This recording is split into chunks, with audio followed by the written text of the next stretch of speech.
Master കി അക്കാഡമിയുടെ പുതിയൊരു video സെഷനിലേക്ക് സ്വാഗതം. നമ്മൾ ഇന്ന് ഡിസ്കസ് ചെയ്യാനായിട്ട് പോകുന്നത് inorganic chemistry module 1, module 2 and module 3 അതിൻ്റെ പ്രീവിയസ് ഇയർ ക്വസ്റ്റ്യൻസ് ആണ്. നമ്മളുടെ CSIR എക്സാമിനും അതുപോലെ തന്നെ ഗേറ്റ് എക്സാമിനും ചോദിച്ചിട്ടുള്ള പ്രീവിയസ് ഇയർ ക്വസ്റ്റ്യൻസ് ആണ് നമ്മളിന്ന് ഡിസ്കസ് ചെയ്യാനായിട്ട് പോകുന്നത്. അപ്പോൾ ഓൾറെഡി നമ്മൾ സയൻറ്റിഫിക് ഓഫീസർ അതുപോലെ PSCയുടെ ഓൾമോസ്റ്റ് എല്ലാ എക്സാംസിൻ്റെയും ക്വസ്റ്റ്യൻസ് നമ്മൾ ഡിസ്കസ് ചെയ്തു. Module 1, module 2 and module 3. ഇന്ന് നമ്മൾ ഡിസ്കസ് ചെയ്യാനായിട്ട് പോകുന്നത് CSIRൻ്റെയും ഗേറ്റിൻ്റെയും പ്രീവിയസ് ഇയർ ക്വസ്റ്റ്യൻസ് ആണ്. സോ എന്തുകൊണ്ടാണ് ഈ ഒരു ടൈപ്പ് ഓഫ് ക്വസ്റ്റ്യൻസ് നമ്മൾ ഡിസ്കസ് ചെയ്യുന്നതെന്ന് ചോദിച്ചു കഴിഞ്ഞാൽ, ഓക്കെ, നമുക്ക് PSC എക്സാം നിങ്ങൾക്ക് അറിയാം, ഒരു ലിമിറ്റഡ് ടൈമിനുള്ളിൽ മാക്സിമം ക്വസ്റ്റ്യൻസ് നിങ്ങൾ ആൻസർ ചെയ്യണം. സോ എല്ലാ ക്വസ്റ്റ്യൻസും സിമ്പിളായിട്ട് ചോദിക്കത്തില്ല. സോ ക്വസ്റ്റ്യൻസിന് പല ലെവൽ കാണും, easy, moderate and difficult levels കാണും. സോ ഈ ഡിഫിക്കൽട്ട് ലെവലിലുള്ള ക്വസ്റ്റ്യൻസ് എന്ന് പറയുന്നത് ഓൾമോസ്റ്റ് ഈ ഒരു നെറ്റിൻ്റെ B പാർട്ടിൽ ചോദിക്കുന്ന അല്ലെങ്കിൽ ഗേറ്റ് എക്സാമിനൊക്കെ ചോദിക്കുന്ന വളരെ ബേസിക് ആയിട്ടുള്ള കെമിസ്ട്രിയുടെ ക്വസ്റ്റ്യൻസ് ആണ് സാധാരണയായിട്ട് ഈ ഡിഫിക്കൽട്ട് പാർട്ടിൽ ചോദിച്ച് കണ്ടിട്ടുള്ളത്. സോ അതുകൊണ്ടാണ് നമ്മൾ ആ ഒരു ഹയർ ലെവൽ കെമിസ്ട്രിയുടെ ക്വസ്റ്റ്യൻസ് കൂടെ നമുക്കൊന്ന് പരിചയപ്പെടണം. അതുകൊണ്ടാണ് നമ്മൾ ഈ ഒരു CSIR അതുപോലെ തന്നെ ഗേറ്റിൻ്റെ ക്വസ്റ്റ്യൻസ് കൂടെ നമ്മൾ ഈ ഒരു സെക്ഷനിൽ ഡിസ്കസ് ചെയ്യാനായിട്ട്. അപ്പോൾ നിങ്ങൾക്കറിയാം MSc ലെവലിലുള്ള എക്സാമാണ്. സോ പ്രിപ്പറേഷൻ എന്ന് പറയുന്നത് നമുക്ക് പറ്റുന്ന മാക്സിമം ലെവൽ വരെ എന്ത് ചെയ്യണം, നമ്മൾ കെമിസ്ട്രിയുടെ ക്വസ്റ്റ്യൻസ് എന്ത് ചെയ്തിരിക്കണം, ഡിസ്കസ് ചെയ്തിട്ടുണ്ടാവണം. എങ്കിൽ മാത്രമേ നിങ്ങൾക്ക് കറക്റ്റായിട്ട് ആക്യുറേറ്റ് ആയിട്ട് പ്രിസൈസ് ആയിട്ട് എന്ത് ചെയ്യാൻ പറ്റത്തുള്ളൂ, നിങ്ങളുടെ എക്സാമിലേക്ക് ആൻസർ ചെയ്യാനായിട്ട് പറ്റത്തുള്ളൂ. അതുപോലെ നിങ്ങളുടെ ഒരു സ്പീഡും എഫിഷ്യൻസിയും ഒക്കെ തന്നെ ഒരു ഹയർ ഓർഡർ ക്വസ്റ്റ്യൻസ് ചെയ്യുന്ന സമയത്ത് കുറച്ചുകൂടെ നിങ്ങൾക്ക് ഒന്ന് ടെസ്റ്റ് ചെയ്യാനും ഒക്കെ സാധിക്കും. സോ അതുകൊണ്ടാണ് നമ്മൾ നെറ്റിൻ്റെയും അതുപോലെ ഗേറ്റിൻ്റെ ക്വസ്റ്റ്യൻസ് കൂടെ നമ്മൾ സെലക്ട് ചെയ്തിട്ടുള്ളത്. നെറ്റിൻ്റെ C പാർട്ടിലുള്ള ക്വസ്റ്റ്യൻസ് അല്ല, B പാർട്ടിലുള്ള ഡയറക്റ്റ് ക്വസ്റ്റ്യൻസ് ആണ് നമ്മൾ സെലക്ട് ചെയ്തിട്ടുള്ളത്. നിങ്ങളും പ്രാക്ടീസ് ചെയ്യുന്ന സമയത്ത് PSC എക്സാംസിനൊക്കെ കെമിസ്ട്രി ബേസ്ഡ് ആയിട്ടുള്ള എക്സാംസ് എഴുതുന്ന ആൾക്കാരാണെങ്കിൽ CSIRൻ്റെയും B പാർട്ടിൽ വരുന്ന ക്വസ്റ്റ്യൻസ് ഒക്കെ ഒന്ന് നല്ലപോലെ റിവിഷൻ ചെയ്യാനായിട്ട് ശ്രമിക്കുക. അത് ചെയ്യുന്ന സമയത്ത് നിങ്ങൾക്ക് മനസ്സിലാവും PSCയുടെ ക്വസ്റ്റ്യനായിട്ട് കമ്പയർ ചെയ്യുമ്പോൾ ഓൾമോസ്റ്റ് എന്താണ് ആ ഒരു സെയിം ലെവലിലുള്ള ക്വസ്റ്റ്യൻസ് നിങ്ങൾക്ക് PSCയുടെ എക്സാമിനും കാണാനായിട്ട് സാധിക്കും. പ്രത്യേകിച്ച് സയൻറ്റിഫിക് ഓഫീസർ ക്വസ്റ്റ്യൻ, എനിക്ക് തോന്നുന്നു 2021 നടന്ന സയൻറ്റിഫിക് ഓഫീസറിൻ്റെ എക്സാം ഒരുപാട് ക്വസ്റ്റ്യൻസ് നെറ്റിൻ്റെ ക്വസ്റ്റ്യൻസ് ഡയറക്റ്റായിട്ട് അതിൽ ചോദിച്ചിട്ടുണ്ടായിരുന്നു. സോ ഇനിയും വരുന്ന എക്സാംസിനൊക്കെ തന്നെ നമുക്ക് ആ രീതിയിലുള്ള ആ ഒരു പാറ്റേണിലുള്ള ക്വസ്റ്റ്യൻസ് നമുക്ക് എക്സ്പെക്ട് ചെയ്യാം. സോ അതുകൊണ്ടാണ് നമ്മൾ എന്ത് ചെയ്യുന്നത്, ഈ ഒരു ടൈപ്പ് ഓഫ് ക്വസ്റ്റ്യൻ എന്ത് ചെയ്യുന്നത്, ഡിസ്കസ് ചെയ്ത് പോകുന്നത്. സോ അധികം ദീർഘിപ്പിക്കുന്നില്ല, നേരെ നമ്മളുടെ സെക്ഷനിലേക്ക് കടക്കുവാണ്. സോ ഫസ്റ്റ് ക്വസ്റ്റ്യനിലേക്ക് പോകാം. സോ ഇതിനകത്ത് ഇനോർഗാനിക്കിൻ്റെ മൊഡ്യൂൾ 1ഉം മൊഡ്യൂൾ 2ഉം മൊഡ്യൂൾ 3 കവർ ചെയ്യുന്നുണ്ട്. സോ CSIRൻ്റെ ക്വസ്റ്റ്യൻസ് ആയിരിക്കും ആദ്യം ഡിസ്കസ് ചെയ്യുന്നത്. അത് കഴിഞ്ഞിട്ട് നമ്മൾ ഗേറ്റിൻ്റെ ക്വസ്റ്റ്യൻ, അങ്ങനെ കമ്പൈൻഡ് ആയിട്ടാണ് ഈ ഒരു വീഡിയോ മൊത്തമായിട്ട് നിങ്ങൾ കാണണം. എനിക്കതാണ് ആദ്യമായിട്ട് പറയാനുള്ളത്. CSIRും ഗേറ്റും ആയതുകൊണ്ട് അത് ഹയർ ഓർഡർ ക്വസ്റ്റ്യൻസ് ആയിരിക്കും എന്നൊരു ചിന്താഗതി വെച്ചുകൊണ്ട് നിങ്ങൾ ചെയ്യരുത്.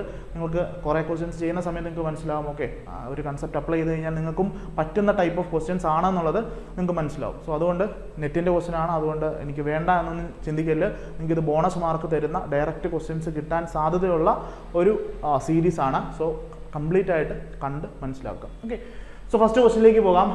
Consider the following statement for Alfred Rochow electronegativity. So നമ്മൾ ഇലക്ട്രോ നെഗറ്റിവിറ്റി സ്കെയിൽ നമ്മൾ ഡിഫറെൻറ്റ് ടൈപ്സ് ഓഫ് സ്കെയിൽസ് പഠിച്ചു. പൗളിംഗ് സ്കെയിൽ പഠിച്ചു, ആൽഫ്രഡ് റോക്കെ സ്കെയിൽ പഠിച്ചു, അങ്ങനെ different scales of electronegativity പഠിച്ചു. സോ ആ ഒരു സ്കെയിൽ ഏത് ഫാക്ടേഴ്സിനെയാണ് ഡിപ്പെൻഡ് ചെയ്യുന്നത്. സോ ബേസിക്കലി അത് നമ്മൾ ഓരോന്നായിട്ട് നമ്മൾ പീരിയോഡിസിറ്റിക്കകത്ത് നമ്മൾ പഠിച്ചിട്ടുണ്ടായിരുന്നു. സോ ആൽഫ്രഡ് റോക്കെ സ്കെയിലിനെ സംബന്ധിച്ചൊരു ക്വസ്റ്റ്യൻ ആണ്. സോ സ്റ്റേറ്റ്മെൻറ്റ്സ് നോക്കാം. The Alfred electronegativity is directly proportional to Z effective. Z effectiveന് directly proportional ആണ് എന്നാണ് first statement. So the electronegativity in Alfred Rochow scale is directly proportional to the എന്താണ് Z effective എന്നുള്ളത്. നിങ്ങൾക്കറിയാം എന്താണ് ആ ഒരു സ്റ്റേറ്റ്മെൻറ്റ് കറക്റ്റ് ആണ്. നെക്സ്റ്റ് ഇൻവേഴ്സ്ലി പ്രൊപ്പോർഷണൽ ആണ്. ആ സ്റ്റേറ്റ്മെൻറ്റ് എന്താണ്, റോങ് സ്റ്റേറ്റ്മെൻറ്റ് ആണ്. Then again Alfred Rochow electronegativity is inversely proportional to R covalent radius. Okay, covalent radius. Okay, so covalent radius R അല്ല, ഏതാണ്, R സ്ക്വയറുമായിട്ടാണ് ഇൻവേഴ്സ്ലി പ്രൊപ്പോർഷണൽ ആയിട്ടുള്ളത്. So ഈ ഒരു സ്റ്റേറ്റ്മെൻറ്റും റോങ് സ്റ്റേറ്റ്മെൻ്റ് ആണ്. പിന്നെ പോയിട്ട് ഏതാണ് ഈ ഒരു സ്റ്റേറ്റ്മെൻറ്റ് കറക്റ്റ് സ്റ്റേറ്റ്മെൻ്റ് ആണ്. സോ ആൽഫ്രഡ് റോക്കെ സ്കെയിലിൽ ഇലക്ട്രോനെഗറ്റിവിറ്റി നമ്മൾ എങ്ങനെയാണ് പറയുന്നത്, ഇലക്ട്രോനെഗറ്റിവിറ്റി എന്ന് പറയുന്നത് directly proportional to Z effective and is inversely proportional to R square. ഇങ്ങനെയാണ് നമ്മൾ ആൽഫ്രഡ് റോക്കെ സ്കെയിലിൽ ഇലക്ട്രോനെഗറ്റിവിറ്റിയെ നമ്മൾ ഡിഫൈൻ ചെയ്യുന്നത്. സോ അതാണ് ഡയറക്ട്ലി ചോദിച്ചിട്ടുള്ളത്. നിങ്ങൾക്കൊരു 4 സ്റ്റേറ്റ്മെൻറ്റ് തന്നിട്ടുണ്ട്. ഇതിനകത്ത് കറക്റ്റ് സ്റ്റേറ്റ്മെൻറ്റ് ഏതാണെന്നായിരുന്നു ചോദിച്ചിരുന്നത്. So it is directly proportional to Z effective and inversely proportional to radius square. Okay, so 1ഉം 4ഉം ആണ് കറക്റ്റായിട്ട് വരുന്നത്. സോ 1ഉം 4ഉം വരുന്ന ഓക്കെ A ആണ് നമ്മളുടെ ആൻസർ. സോ 1 ഉം 4 ഉം വരുന്ന എ ആണ് നമ്മളുടെ ആൻസർ എന്ന് പറയുന്നത്. സോ നിങ്ങളിവിടെ നോക്കുക, അപ്പം ഫസ്റ്റ് സ്റ്റേറ്റ്മെൻറ്റ് നിങ്ങൾക്ക് കറക്റ്റാണെന്ന് മനസ്സിലായി. സോ ഫസ്റ്റ് 1 എന്താണ് കറക്റ്റാണെന്ന് മനസ്സിലായി. സോ അതനുസരിച്ച് നിങ്ങൾക്ക് ഈ 2 ഓപ്ഷനെ നിങ്ങൾക്ക് കൺസിഡർ ചെയ്യാം. ഈ 2 ഓപ്ഷൻ എന്ത് ചെയ്യാം, ഒറ്റയടിക്കുന്നത് നിങ്ങൾക്ക് എന്ത് ചെയ്യാം, എലിമിനേറ്റ് ചെയ്യാം. ഇനി സെക്കൻഡ് സ്റ്റേറ്റ്മെൻറ്റ് വായിക്കുന്ന സമയത്ത് ആ ഒരു ഓപ്ഷൻ എന്താണ്, റോങ് ആണെന്ന് നിങ്ങൾക്ക് മനസ്സിലായി. സോ ഓൾറെഡി നമ്മളത് എലിമിനേറ്റ് ചെയ്തു. തേർഡ് ഓപ്ഷൻ വായിക്കുന്ന സമയത്ത് അത് റോങ് ആണെന്ന് മനസ്സിലായി. സോ തേർഡ് റോങ് ആണെന്നുണ്ടെങ്കിൽ ഈ ഒരു സി ഓപ്ഷൻ എന്ത് ചെയ്യാം, നിങ്ങൾക്ക് എലിമിനേറ്റ് ചെയ്യാം. അങ്ങനെ ഈ ഓപ്ഷനിലേക്ക് നിങ്ങൾക്ക് എന്ത് ചെയ്യാം, ആൻസറിലേക്ക് വരാം. ഞാൻ എപ്പോഴും ഈ ഒരു എലിമിനേഷൻ മെത്തേഡാണ് ക്വസ്റ്റ്യൻ ഡിസ്കസ് ചെയ്യുമ്പോൾ നിങ്ങളോട് പറയുന്നത്. സോ നിങ്ങളത് പ്രാക്ടീസ് ചെയ്യണം. പ്രാക്ടീസ് ചെയ്യാൻ വേണ്ടിയാണ് ഈ ഒരു എലിമിനേഷൻ മെത്തേഡ് നിങ്ങൾക്ക് പറഞ്ഞു തരുന്നത്. അത് നിങ്ങളുടെ സ്കോറിനെ ഒരുപാട് എന്ത് ചെയ്യും, എൻഹാൻസ് ചെയ്യിപ്പിക്കും. നിങ്ങളുടെ നെഗറ്റീവ് മാർക്കിങ് ഒരുപാട് കുറയ്ക്കും. ഓക്കെ, സോ അതാണ് ഒന്നാമത്തെ ചോദ്യം. നെക്സ്റ്റ് രണ്ടാമത്തെ ക്വസ്റ്റ്യനിലേക്ക് പോകാം. Among F minus Na plus O2 minus Mg2 positive ions, those having highest and lowest ionic radii. Okay, നമ്മൾ ചോദിച്ചിരിക്കുന്നത് ഹയസ്റ്റും ലോവസ്റ്റും അയോണിക് റേഡി ആണ്. ഏതൊക്കെ സിസ്റ്റംസ് ആണുള്ളത് നോക്കുക. F മൈനസ് ഉണ്ട്, Na positive, O2 minus, Mg2 positive. Okay, നമുക്ക് ഇതിനകത്തുനിന്നും ഹയസ്റ്റ് അയണിക് റേഡിയ ഏതിനാണെന്ന് കണ്ടുപിടിക്കണം. അതുപോലെ തന്നെ ലോവസ്റ്റ് അയണിക് റേഡിയയും ഏതിനാണെന്ന് കണ്ടുപിടിക്കണം. സോ ബേസിക്കലി നമുക്കറിയാം, നമ്മൾ അയോൺസിൻ്റെ കാര്യം പറയുന്ന സമയത്ത് ആനയോൺസിന് എന്താണ് സൈസ് കൂടുതലാണ്, കാറ്റയോൺസിന് എന്താണ് സൈസ് കുറവാണ്. ഏതുമായിട്ട് കമ്പയർ ചെയ്യുമ്പം അവരുടെ പേരൻറ്റുമായിട്ട് കമ്പയർ ചെയ്യുമ്പം ആനയോൺസിന് സൈസ് കൂടുതലും കാറ്റയോൺസിന് സൈസ് കുറവാണ്. സോ ആ ഒരു കൺസെപ്റ്റ് മാത്രം നിങ്ങളിവിടെ അപ്ലൈ ചെയ്താൽ മതി. സോ ഇവിടെ F മൈനസും ഉണ്ട്, അതുപോലെ തന്നെ എന്താണ് O2 മൈനസും ഉണ്ട്. സോ കമ്പയർ ചെയ്യുന്ന സമയത്ത് O2 മൈനസ് എന്ന് പറയുന്നതായിരിക്കും എന്തെന്ന് പറയുന്നത് ഹയസ്റ്റ് അയണിക് റേഡിയ കാണിക്കുന്ന ആരായിരിക്കും, O2 മൈനസ് ആയിരിക്കും. ഹയസ്റ്റ് അയണിക് റേഡിയ കാണിക്കുന്ന ആരായിരിക്കും, O2 മൈനസ് ആയിരിക്കും. നിങ്ങൾക്കത് ലെഫ്റ്റ് ടു റൈറ്റ് ആ ഒരു കൺസെപ്റ്റ് വെച്ചിട്ടും ചെയ്യാം. പക്ഷേ സ്റ്റിൽ ഞാൻ ആ ഒരു കാറ്റയോൺ ആനയോൺ പേരൻറ്റ് അതുമായിട്ട് നമ്മൾ കമ്പയർ ചെയ്യുന്ന ആ ഒരു കൺസെപ്റ്റ് വെച്ചിട്ടാണ് പറയുന്നത്. സോ ഏറ്റവും ഹയസ്റ്റ് അയോണിക് റേഡിയ വരുന്ന ഏതാണ്, O2 മൈനസ് ആണ്. സോ ക്വസ്റ്റിനകത്ത് ചോദിച്ചിരിക്കുന്നത് highest and lowest ionic റേഡിയ respectively എന്നുള്ളതാണ്. സോ O2 മൈനസ് വരുന്ന എത്ര ഓപ്ഷൻ ഉണ്ട്, ഈ 2 ഓപ്ഷനാണ്. ഈ 2 ഓപ്ഷനകത്ത് O2 മൈനസ് ഇല്ല. സോ ഈ 2 ഓപ്ഷൻ എന്ത് ചെയ്തു, ഞാൻ എലിമിനേറ്റ് ചെയ്തു. സോ 2 ഓപ്ഷൻ പോയി. ഇനി പോയിട്ട് എത്ര ഓപ്ഷൻ എനിക്കുള്ളത്, 2 ഓപ്ഷനേ ഉള്ളൂ. ഇതിനകത്ത് എയും O2 മൈനസ് ആണ്, സിയും എന്താണ് O2 മൈനസ് ആണ്. ഇനി ലോവസ്റ്റ് അയോണിക് റേഡിയ ഏതിനാണെന്നാണ് ചോദ്യം. സോ ലോവസ്റ്റ് അയോണിക് റേഡിയ എന്ന് പറഞ്ഞു കഴിഞ്ഞാൽ എന്താണ്, അത് കാറ്റയോൺസിനാണ് ലോവസ്റ്റ് അയോണിക് റേഡിയ വരാൻ സാധ്യത. സോ ഇവിടെ നമുക്ക് 2 കാറ്റയോൺസ് ഉണ്ട്, Na പ്ലസും ഉണ്ട്, അതുപോലെ തന്നെ Mg2 പോസിറ്റീവ് ഉണ്ട്. സോ പോസിറ്റീവ് ചാർജ് കൂടുന്നതനുസരിച്ച് എന്താണ് അതിൻ്റെ സൈസ് കുറവാണെന്ന് നമുക്കറിയാം. സോ ഇത് തമ്മിൽ കമ്പയർ ചെയ്യുന്ന സമയത്ത് ലോവസ്റ്റ് അയോണിക് റേഡിയസ് ഇതിനായിരിക്കും, Mg2 പോസിറ്റീവിനായിരിക്കും ലോവസ്റ്റ് അയോണിക് റേഡിയ വരുന്നത്. സോ നമ്മുടെ ആൻസർ ഏതായിരിക്കും വരുന്നത്, ആൻസർ എന്ന് പറയുന്നത് സി ആയിരിക്കും നമ്മളുടെ ആൻസർ എന്ന് പറയുന്നത്. സോ സി ആണ് ആൻസർ എന്ന് പറയുന്നത്. സോ ഈ രീതിയിലുള്ള ക്വസ്റ്റ്യൻസ് സാധാരണ ചോദിക്കാറുണ്ട്. നെറ്റിനും എനിക്ക് തോന്നുന്നു വേറൊരു സിസ്റ്റത്തിനും ഇതുപോലെ ചോദിച്ചായിട്ട് ഞാൻ ഓർക്കുന്നുണ്ട്. സോ ആനയോൺസിൻ്റെ സൈസ് കൂടുതലായിരിക്കും പേരൻറ്റുമായിട്ട് കമ്പയർ ചെയ്യുന്ന സമയത്ത്, കാറ്റയോൺസിന് എന്തായിരിക്കും സൈസ് കുറവായിരിക്കും. സോ അവിടെ ചാർജും നിങ്ങൾ നോക്കണം.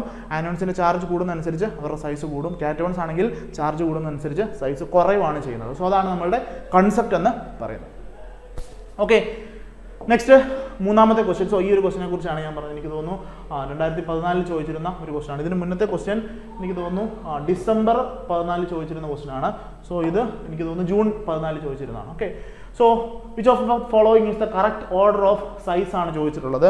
സോ സൈസിനകത്ത് നോക്കുക, എസ് തന്നിട്ടുണ്ട്, S2 minus, S2 positive, S4 positive. Okay, ഇതിൻ്റെ ഓർഡറാണ് കണ്ടുപിടിക്കേണ്ടത്. സോ ബേസിക്കലി ആ ഒരു സെയിം കൺസെപ്റ്റ് മുമ്പേ അപ്ലൈ ചെയ്ത അതേ കൺസെപ്റ്റ് തന്നെയാണ്.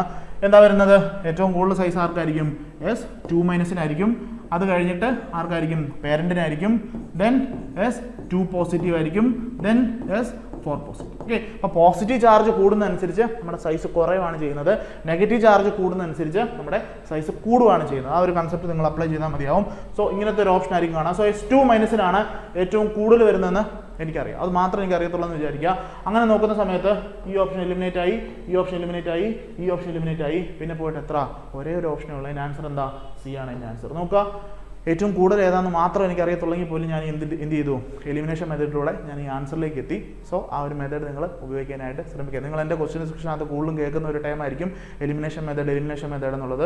സോ അത് അത്രയ്ക്ക് ഇമ്പോർട്ടൻ്റ് ആയതുകൊണ്ടാണ് എപ്പോഴും റിപ്പീറ്റ് ചെയ്ത് ഞാനതങ്ങനെ പറയുന്നത്. ഓക്കെ, ഇപ്പം നമ്മുടെ 3ന്റെ ആൻസർ വരുന്നത് സി ആണ്. 3ന്റെ ആൻസർ വരുന്നത്.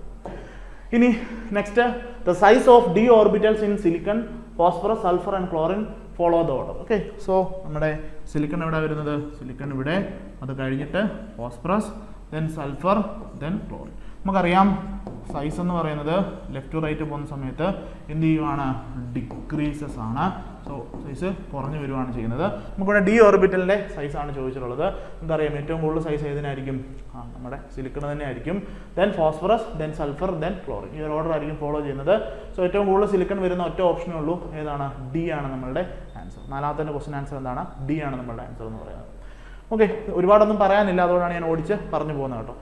സോ നെക്സ്റ്റ് ക്വസ്റ്റ്യൻ, അഞ്ചാമത്തെ question, the ionisation energy. Okay, ഈ ഐ എന്ന് പറയുന്നത് അയണൈസേഷൻ എനർജിയാണ്. So ionisation energy of an element does not depend upon. നമ്മൾ എന്തിനെ കുറിച്ചാണ് സംസാരിക്കുന്നത്, അയണൈസേഷൻ എനർജിയെ പറ്റിയാണ് സംസാരിക്കുന്നത്. അയണൈസേഷൻ നിങ്ങളുടെ ക്വസ്റ്റ്യനിനകത്ത് ചിലപ്പോൾ ഇങ്ങനെയായിരിക്കും കൊടുത്തിട്ടുണ്ടാവുക. സോ അത് അയണൈസേഷൻ എനർജിയാണ് സൂചിപ്പിക്കുന്നത്. ചില സമയത്ത് ഐ പി അല്ല, അയണൈസേഷൻ പൊട്ടൻഷ്യൽ എന്നും ചില സമയത്ത് കൊടുക്കാറുണ്ട്. ഓക്കെ, ഐ പി എന്നും ചില സമയത്ത് ക്വസ്റ്റിനകത്ത് കാണാം. സോ ഐ പി എന്ന് പറഞ്ഞാലും ഐ എന്ന് പറഞ്ഞാലും ഒക്കെ എന്താ ഉദ്ദേശിക്കുന്നത്, അയണൈസേഷൻ എനർജി അല്ലെങ്കിൽ അയണൈസേഷൻ പൊട്ടൻഷ്യൽ എന്നുള്ളതാണ് ഉദ്ദേശിക്കുന്നത്. So it does not depend. Ionisation potential ഏതിനാണ് ഡിപ്പെൻഡ് ചെയ്യാത്തതെന്നാണ് ചോദ്യം. ന്യൂക്ലിയർ ചാർജ് എന്ത് ചെയ്യും, ന്യൂക്ലിയർ ചാർജിനെ അത് ഡിപ്പെൻഡ് ചെയ്യും. പെനിട്രേഷൻ എഫക്റ്റിനെ എന്ത് ചെയ്യും, ഡിപ്പെൻഡ് ചെയ്യും. ഇനി ഷീൽഡിംഗ് എഫക്റ്റിനെ എന്ത് ചെയ്യും, ഡിപ്പെൻഡ് ചെയ്യും. ഇലക്ട്രോൺ ന്യൂട്രാലിറ്റി അതിനെ എന്ത് ചെയ്യത്തില്ല, ഡിപ്പെൻഡ് ചെയ്യത്തില്ല. സോ ഈ അയണൈസേഷൻ എനർജി ഡിപ്പെൻഡ് ചെയ്യാത്ത ഏതാണെന്നാണ് ചോദ്യം. ഏതിനാണ് ഡിപ്പെൻഡ് ചെയ്യാത്തത്, ഇലക്ട്രോൺ ന്യൂട്രാലിറ്റി ആണ് ഡിപ്പെൻഡ് ചെയ്യാത്തത്. ആൻസർ വരുന്നത് എന്താണ്, ഡി ആണ് അതിൻ്റെ ആൻസർ എന്ന് പറയുന്നത്. ഓക്കെ, ഇവിടെ കിട്ടിയെന്ന് വിചാരിക്കുന്നു. സിമ്പിൾ ക്വസ്റ്റ്യൻ ആണ്. നെക്സ്റ്റ് ക്വസ്റ്റ്യനിലേക്ക് പോവാണ്. ആറാമത്തെ ചോദ്യം, ionic radii are inversely proportional to effective nuclear charge, directly proportional to effective nuclear charge, inversely proportional to the square of effective nuclear charge, directly proportional to the square of effective nuclear charge. ആരെക്കുറിച്ചാണ് ചോദിക്കുന്നത്, നമ്മളുടെ ionic റേഡിയെ എന്ന് പറയുന്നത് effective nuclear charge, Z effective ആയിട്ട് എങ്ങനെയാണ് proportion ഉള്ളതാണ്. So basically നമുക്കറിയാം എന്താണ് അയണിക് റേഡിയ എന്ന് പറയുന്നത് എന്താണ്, ഇൻവേഴ്സ്ലി പ്രൊപ്പോർഷണൽ ടു എന്താണ്, ഇസഡ് എഫക്റ്റീവ് ആണ്. വളരെ ഇമ്പോർട്ടൻ്റ് ആണ്. നമ്മുടെ ക്ലാസ്സിനകത്ത് ഞാൻ ഈ ഒരു കാര്യങ്ങളെല്ലാം തന്നെ ഈ ഒരു പ്രൊപ്പോർഷണാലിറ്റി വെച്ചിട്ടാണ് നമ്മൾ പറഞ്ഞു പോയിട്ടുള്ളത്. വളരെ ഡീറ്റെയിൽഡ് ആയിട്ട് പറഞ്ഞിട്ടുണ്ട്. സോ അയണിക് റേഡിയ എന്ന് പറയുന്നത് inversely proportional to Z effective ആണ്. സോ ഏതാ വരുന്നത്, inversely proportional to the effective nuclear charge. Answer A ആണ് വരുന്നത്. ഓക്കെ, ഫസ്റ്റ് എ ആണ് ആൻസർ അതിൻ്റെ വരുന്നത്. ഓക്കെ, സോ ഇതുപോലെ തന്നെ ionic radii, ionisation potential, electron negativity, electron affinity ഒക്കെ തന്നെ ചില ഫാക്ടേഴ്സിന് ഡയറക്റ്റ്ലി ഡിപ്പെൻഡൻ്റ് ആണ്, ചില ഫാക്ടേഴ്സിന് എന്താണ്, ഇൻവേഴ്സ്ലി ഡിപ്പെൻഡൻ്റ് ആണ്. സോ ആ രീതിയിൽ ഡയറക്റ്റ് ക്വസ്റ്റ്യൻസ് നിങ്ങൾക്ക് എന്ത് ചെയ്യാം, ക്വസ്റ്റ്യൻസ് എക്സ്പെക്ട് ചെയ്യാം. സോ അതുകൊണ്ടാണ് നിങ്ങളുടെ നോട്ടിനകത്ത് ഈ പറഞ്ഞിരിക്കുന്ന ആ ഒരു ഏതിനോടാണ് ഡയറക്ട്ലി പ്രൊപ്പോർഷനായിട്ടുള്ളത്, ഏതിനോടാണ് ഇൻവേഴ്സ്ലി പ്രൊപ്പോർഷനായിട്ടുള്ളത് എന്നുള്ള കാര്യം കറക്റ്റായിട്ട് നിങ്ങൾ റിവിഷൻ ചെയ്തു പോകണം. സോ ഇലക്ട്രോ നെഗറ്റിവിറ്റി വരുന്ന സമയത്ത് ഓക്സിഡൈസിങ് പവർ, റെഡ്യൂസിങ് പവർ എന്നൊക്കെ പറഞ്ഞ് നമ്മൾ കുറച്ച് ഓർഡേഴ്സ് പഠിച്ചിട്ടുണ്ടായിരുന്നു. സോ അത് നിങ്ങൾ എന്ത് ചെയ്യണം, റിവിഷൻ ചെയ്യണം. അതിനെ ബേസ് ചെയ്തിട്ടും ക്വസ്റ്റ്യൻസ് ചോദിക്കാറുണ്ട്. ഓക്കെ, സോ കെമിക്കൽ പീരിയോഡിസിറ്റിക്കകത്ത് ഈ പറഞ്ഞിരിക്കുന്ന റേഡിയസ് ആയിക്കോട്ടെ, electronegativity, ionisation potential, electron affinity, ഇതെല്ലാം ഫാക്ടേഴ്സിനെ ഡിപ്പെൻഡ് ചെയ്യുന്നുണ്ട്. സോ ഈ ഫാക്ട് ഇപ്പോൾ ഇസഡ് എഫക്റ്റീവ് ആണെങ്കിൽ എങ്ങനെ, ഡയറക്ട്ലി ആണ് ഡിപ്പെൻഡ് ചെയ്യുന്നത് ഓർ ഇൻവേഴ്സ്ലി ആണ്. ഇപ്പോൾ അയണൈസേഷൻ പൊട്ടൻഷ്യൽ പറയുകയാണെന്നുണ്ടെങ്കിൽ നമുക്കറിയാം അത് സൈസുമായിട്ട് ഡിപ്പെൻഡൻ്റ് ആണ്. സോ ഇത് ഇൻവേഴ്സ്ലി ഡിപ്പെൻഡൻ്റ് ആണ്. സോ ആ രീതിയിൽ നിങ്ങൾ എന്ത് ചെയ്യണം, ചെറിയൊരു ടേബിൾ ഉണ്ടാക്കിയാൽ മതിയാവും. സോ ഏതൊക്കെയാണ് ഡയറക്ട്ലി പ്രൊപ്പോർഷണൽ, ഏതൊക്കെയാണ് ഇൻവേഴ്സ്ലി പ്രൊപ്പോർഷണൽ, അത്രയും മാത്രം അതിനകത്ത് എന്ത് ചെയ്താൽ മതി, നിങ്ങൾ ഷോർട്ട് നോട്ട് എഴുതുന്ന സമയത്ത് അങ്ങനെ എഴുതിയാൽ മതി. നിങ്ങൾക്ക് കുറച്ചുകൂടെ കാര്യങ്ങൾ എളുപ്പത്തിൽ മനസ്സിലാക്കാനായിട്ട് പറ്റും. നെക്സ്റ്റ് ഏഴാമത്തെ ചോദ്യം, electro negativity of an element A is E1 and IP എന്ന് പറഞ്ഞാൽ അയണൈസേഷൻ പൊട്ടൻഷ്യൽ ആണ്, is E2, then the electro affinity, E എന്ന് പറഞ്ഞാൽ ഇലക്ട്രോ അഫിനിറ്റി. ഓക്കെ, ഞാൻ ആ ടേംസ് ഒക്കെ ഒന്ന് എഴുതാം. സോ EN എന്ന് പറഞ്ഞു കഴിഞ്ഞാൽ ഇലക്ട്രോ നെഗറ്റിവിറ്റിയാണ് സൂചിപ്പിക്കുന്നത്. IP എന്ന് പറഞ്ഞു കഴിഞ്ഞാൽ അയണൈസേഷൻ പൊട്ടൻഷ്യലാണ്. ദെൻ E എന്ന് പറഞ്ഞു കഴിഞ്ഞാൽ എന്താണ്, ഇലക്ട്രോൺ അഫിനിറ്റിയാണ്. എന്താണ്, ഇലക്ട്രോൺ അഫിനിറ്റിയാണ്. സോ ഇവിടെ electro negativity of an element എന്ന് പറയുന്നത് E1 ആണ്. അതായത് ഇലക്ട്രോ നെഗറ്റിവിറ്റിയെ E1 എന്നാണ് വിളിക്കുന്നത്. അയണൈസേഷൻ പൊട്ടൻഷ്യലിനെ അവർ E2 എന്നാണ് വിളിച്ചിട്ടുള്ളത്. ദെൻ ഇലക്ട്രോൺ അഫിനിറ്റി എങ്ങനെയാണെങ്കിൽ അതിൻ്റെ ഇക്വേഷൻ ഈ തന്നിരിക്കുന്ന ഓപ്ഷനകത്ത് ഏതാണെന്നാണ് ചോദ്യം. സോ ഇലക്ട്രോൺ അഫിനിറ്റിയെ ഞാൻ എന്തെന്ന് വിളിക്കാം, ഇലക്ട്രോൺ അഫിനിറ്റി എന്ന് തന്നെ അങ്ങ് വിളിക്കും. ഓക്കെ, ബേസിക്കലി അങ്ങനെ തന്നെ നമുക്ക് വിളിക്കാം. സോ നമ്മളുടെ ഇലക്ട്രോ നെഗറ്റിവിറ്റിയും ഈ പറഞ്ഞ അയണൈസേഷൻ പൊട്ടൻഷ്യലും ഇലക്ട്രോൺ അഫിനിറ്റിയുമായിട്ട് കണക്ട് ചെയ്യുന്ന ഇക്വേഷൻ ഏതായിരുന്നു? ഓക്കെ, സോ എന്തായിരുന്നു equation? Electronegativity is equal to അല്ലെങ്കിൽ ഡയറക്ട്ലി പ്രൊപ്പോർഷണൽ ടു എന്താണ്? Average of ionisation potential and electron affinity. ഇതാണ് നമ്മളുടെ ഇക്വേഷൻ എന്ന് പറയുന്നത്. നോക്കിയേ, ഇലക്ട്രോൺ നെഗറ്റിവിറ്റി എന്ന് പറയുന്നത് അയണൈസേഷൻ പൊട്ടൻഷ്യലിൻ്റെയും ഇലക്ട്രോൺ അഫിനിറ്റിയുടെയും ആവറേജ് ആണെന്നുള്ളതാണ് നമ്മൾ പഠിച്ചിട്ടുള്ളത്. സോ നമ്മുടെ ക്വസ്റ്റിനകത്ത് തന്നിരിക്കുന്ന ആ ഒരു ടേം എന്ത് ചെയ്താൽ മതി? ഈ ഇക്വേഷനകത്ത് എടുത്ത് എഴുതിയാൽ മാത്രം മതി. സോ ഇലക്ട്രോൺ അഫിനിറ്റിക്ക് ഈവൺ, ഇലക്ട്രോൺ നെഗറ്റിവിറ്റി ഈവൺ എന്നാണ് കൊടുത്തിരിക്കുന്നത്. സോ ഞാൻ എന്ത് എഴുതാൻ പോവാണ്? സോ നോക്കുക, E1 ഈസ് ഈക്വൽ ടു എന്താണ്? E1 എന്നുള്ളത് ഇലക്ട്രോൺ നെഗറ്റിവിറ്റി തന്നിട്ടുള്ളതുകൊണ്ടാണ് ഞാൻ E1 എന്ന് എഴുതിയത്. ഇനി നോക്കിയേ, അയണൈസേഷൻ പൊട്ടൻഷ്യൽ എന്താ? E2. So E2 plus electron അഫിനിറ്റിയാണ് കണ്ടുപിടിക്കേണ്ടത്. സോ ഞാൻ അതിനെ അങ്ങനെ തന്നെ ഇടുവാണ്, ഡിവൈഡഡ് ബൈ. ഓക്കെ, സോ ഈ ഒരു E ആണ് നമുക്ക് എന്ത് ചെയ്യേണ്ടത്? കണ്ടുപിടിക്കേണ്ടത്. സോ ഞാൻ ഈ 2നെ എന്ത് ചെയ്യുന്നു? ക്രോസ് മൾട്ടിപ്ലൈ ചെയ്യുന്നു. ക്രോസ് മൾട്ടിപ്ലൈ ചെയ്യുന്ന സമയത്ത് 2E1 എന്ന് വരുന്നു. 2E1 is equal to E2 plus E എന്ന് വരും അല്ലേ?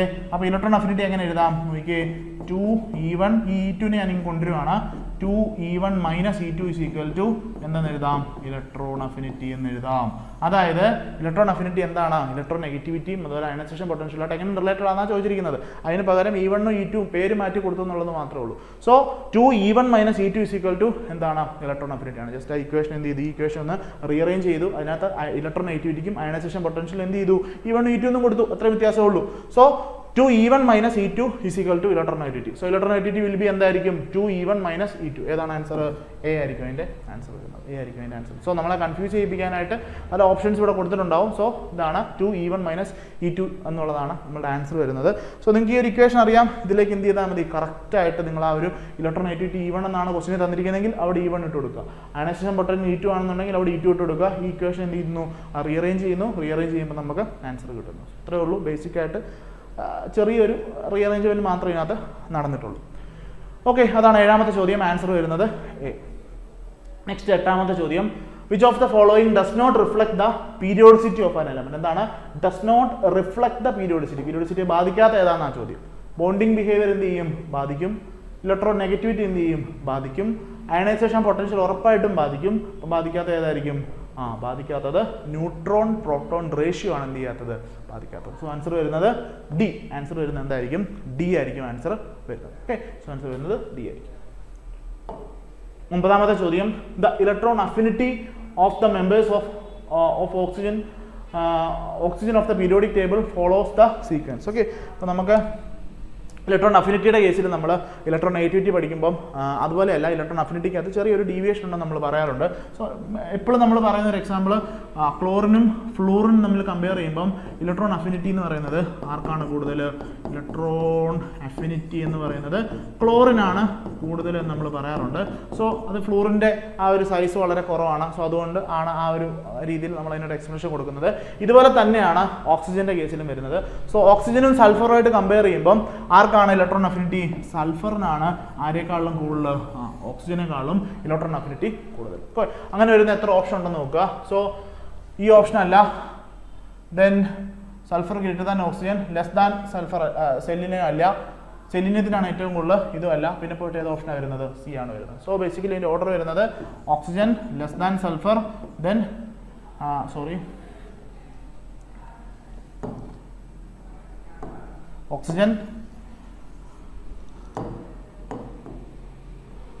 Oxygen less than sulphur, then selenium ആണ് വരുന്നത്. സെലീനിയം എന്താണ്? സെലീനിയത്തെക്കാൾ കൂടുതലും സൾഫറിനാണ്. സോ ഇതാണ് അതിൻ്റെ ഓർഡർ വരുന്നത്. സോ ഈ ഓർഡർ ഓർത്തിരിക്കണം. ഇലക്ട്രോൺ അഫിനിറ്റിക്കകത്ത് ചെറിയൊരു വേരിയേഷൻസ് ഉണ്ട്. സോ ഫ്ലൂറിനും ക്ലോറിനും തമ്മിൽ കമ്പയർ ചെയ്യുമ്പം ക്ലോറിനാണ് ഇലക്ട്രോൺ അഫിനിറ്റി കൂടുതൽ. ഇനിയും ഓക്സിജനും സൾഫറും തമ്മിൽ കമ്പയർ ചെയ്യുമ്പം സൾഫറിനായിരിക്കും ഇലക്ട്രോൺ അഫിനിറ്റി എന്ത് ചെയ്യുന്നത്? കൂടുതലായിട്ട് വരുന്നത്. സോ അതിൻ്റെ റീസൺ സൈസും മറ്റു കാര്യങ്ങളാണ്. ഞാൻ അതിലേക്കൊന്നും പോകുന്നില്ല, ഒരുപാട് സമയം നമുക്ക് പോകും തിയറി പറഞ്ഞുകൊണ്ടിരുന്നു കഴിഞ്ഞാൽ. ഓക്കെ, അപ്പോൾ മാക്സിമം ക്വസ്റ്റ്യൻസ് പോകാന്നുള്ളതാണല്ലോ നമ്മുടെ ലക്ഷ്യം. സോ അതുകൊണ്ട് നെക്സ്റ്റ് ക്വസ്റ്റ്യനിലേക്ക് ഞാൻ പോവാണ്. This E1 and EI1 and EI2 in kilojoule per mole of two elements are shown. So ഇവിടെ നമുക്ക് ionisation energy of first ionisation എനർജിയും സെക്കൻഡ് അയണൈസേഷൻ എനർജിയും 3 എലമെന്റ് തന്നിട്ടുണ്ട്. ആ എലമെന്റിനെ അവർ എ ബി സി ഡി എന്ന് വിളിച്ചിട്ടുണ്ട്. So based on the information, ഈ ഒരു ഇൻഫർമേഷൻ അനുസരിച്ച് നമ്മൾ താഴെ തന്നിരിക്കുന്ന ക്വസ്റ്റ്യൻസ് ആൻസർ ചെയ്യാന്നുള്ളതാണ്. സോ ഈ ഒരു ടൈപ്പ് ഓഫ് ക്വസ്റ്റ്യൻസ് CSIR നേരത്തെ ചോദിച്ചിട്ടുള്ള ടൈപ്പ് ഓഫ് ക്വസ്റ്റ്യൻ ആണ്. എനിക്ക് തോന്നുന്നു ഇതേ സിമിലർ പാറ്റേണിൽ സയന്റിഫിക് ഓഫീസറിന് ഒരു വട്ടം എക്സാം ചോദിച്ചിട്ടുണ്ടായിരുന്നു. എനിക്ക് തോന്നുന്നു കഴിഞ്ഞ ഈ 2024 കഴിഞ്ഞ എക്സാമിനകത്ത് ഇതേ പാറ്റേണിൽ ഒരു ക്വസ്റ്റൻ ഉണ്ടായിരുന്നു. നിങ്ങളവിടെ പോയി നോക്കിയാൽ കാണാം, അല്ലെങ്കിൽ ആ എക്സാം എഴുതിയവർക്ക് അത് മനസ്സിലായി കാണും. ഇങ്ങനത്തെ ടൈപ്പ് ഓഫ് ക്വസ്റ്റ്യൻസ് ഒക്കെ എവിടെ നിന്ന് വരുന്നതാണ്? നമ്മുടെ നെറ്റിൻ്റെ ക്വസ്റ്റ്യൻസിനകത്തുനിന്ന് വരുന്നതാണ്. സോ ഇവിടെ എന്താണ്, നമുക്ക് എയും ബിയും സിയും ഡിയും എന്ന് പറഞ്ഞിട്ട് 4 എലമെന്റ്സ് ഉണ്ട്. അതിൻ്റെ ഫസ്റ്റ് അയണൈസേഷൻ എനർജിയാണ് E1 എന്ന് കൊടുത്തിരിക്കുന്നത്. അതിൻ്റെ സെക്കൻഡ് അയണൈസേഷൻ എനർജിയാണ് E2 എന്ന് പറഞ്ഞിട്ട് കൊടുത്തിട്ടുള്ളത്. ഇനി ക്വസ്റ്റ്യൻസിലേക്ക് പോകാം. So first question, which of the above elements is likely to be reactive metal? ഇതിനകത്ത് റിയാക്റ്റീവ് മെറ്റൽ എ ആണോ ബി ആണോ സി ആണോ ഡി ആണോ ആണ് ചോദ്യം. സോ റിയാക്റ്റീവ് മെറ്റൽ ആകണമെന്നുണ്ടെങ്കിൽ നമ്മൾ ആൽക്കലി മെറ്റൽസിനും ആൽക്കലി എർത്ത് മെറ്റൽസിനും സാധാരണ എന്താ പറയുന്നത്, അവർ അയണൈസേഷൻ പൊട്ടൻഷ്യൽ എന്താണ്, വളരെ കുറവാണ്. സോ അവരെന്താണ്, അത് എന്തുകൊണ്ടാണ് അവർ ഭയങ്കര റിയാക്റ്റീവ് ആണ്. സോ റിയാക്റ്റീവ് മെറ്റൽ ആണെന്നുണ്ടെങ്കിൽ അവരുടെ അയണൈസേഷൻ എനർജി എന്തായിരിക്കും, വളരെ കുറവായിരിക്കും. സോ നമ്മളുടെ ടേബിളിലേക്ക് ഞാൻ തിരിച്ചു വരുന്നു. ഇവിടെ അയണൈസേഷൻ എനർജി അല്ലെങ്കിൽ അയണൈസേഷൻ എനർജി ഏറ്റവും കുറവുള്ള ആർക്കാണ് എന്ന് നോക്കിയാൽ കാണാം, ഡിക്കാണ് ഏറ്റവും കുറവ് അയണൈസേഷൻ പൊട്ടൻഷ്യൽ ഉള്ളത് അല്ലെങ്കിൽ അയണൈസേഷൻ എനർജി ഉള്ളത്. സോ ഏറ്റവും റിയാക്റ്റീവ് ആയിട്ടുള്ള മെറ്റൽ ആരായിരിക്കും, ബി ആയിരിക്കും. എന്ത്, ഏറ്റവും റിയാക്റ്റീവ് ആയിട്ടുള്ള മെറ്റൽ. സോ നോക്കുക, എ ബി സി ഡി എന്നാണ് കൊടുത്തിട്ടുള്ളത്. സോ ഏറ്റവും റിയാക്റ്റീവ് ആയിട്ടുള്ള മെറ്റൽ ആരാണ്, ബി ആയിരിക്കും. അതിന് കാരണം എന്താണ്, ലോ അയണൈസേഷൻ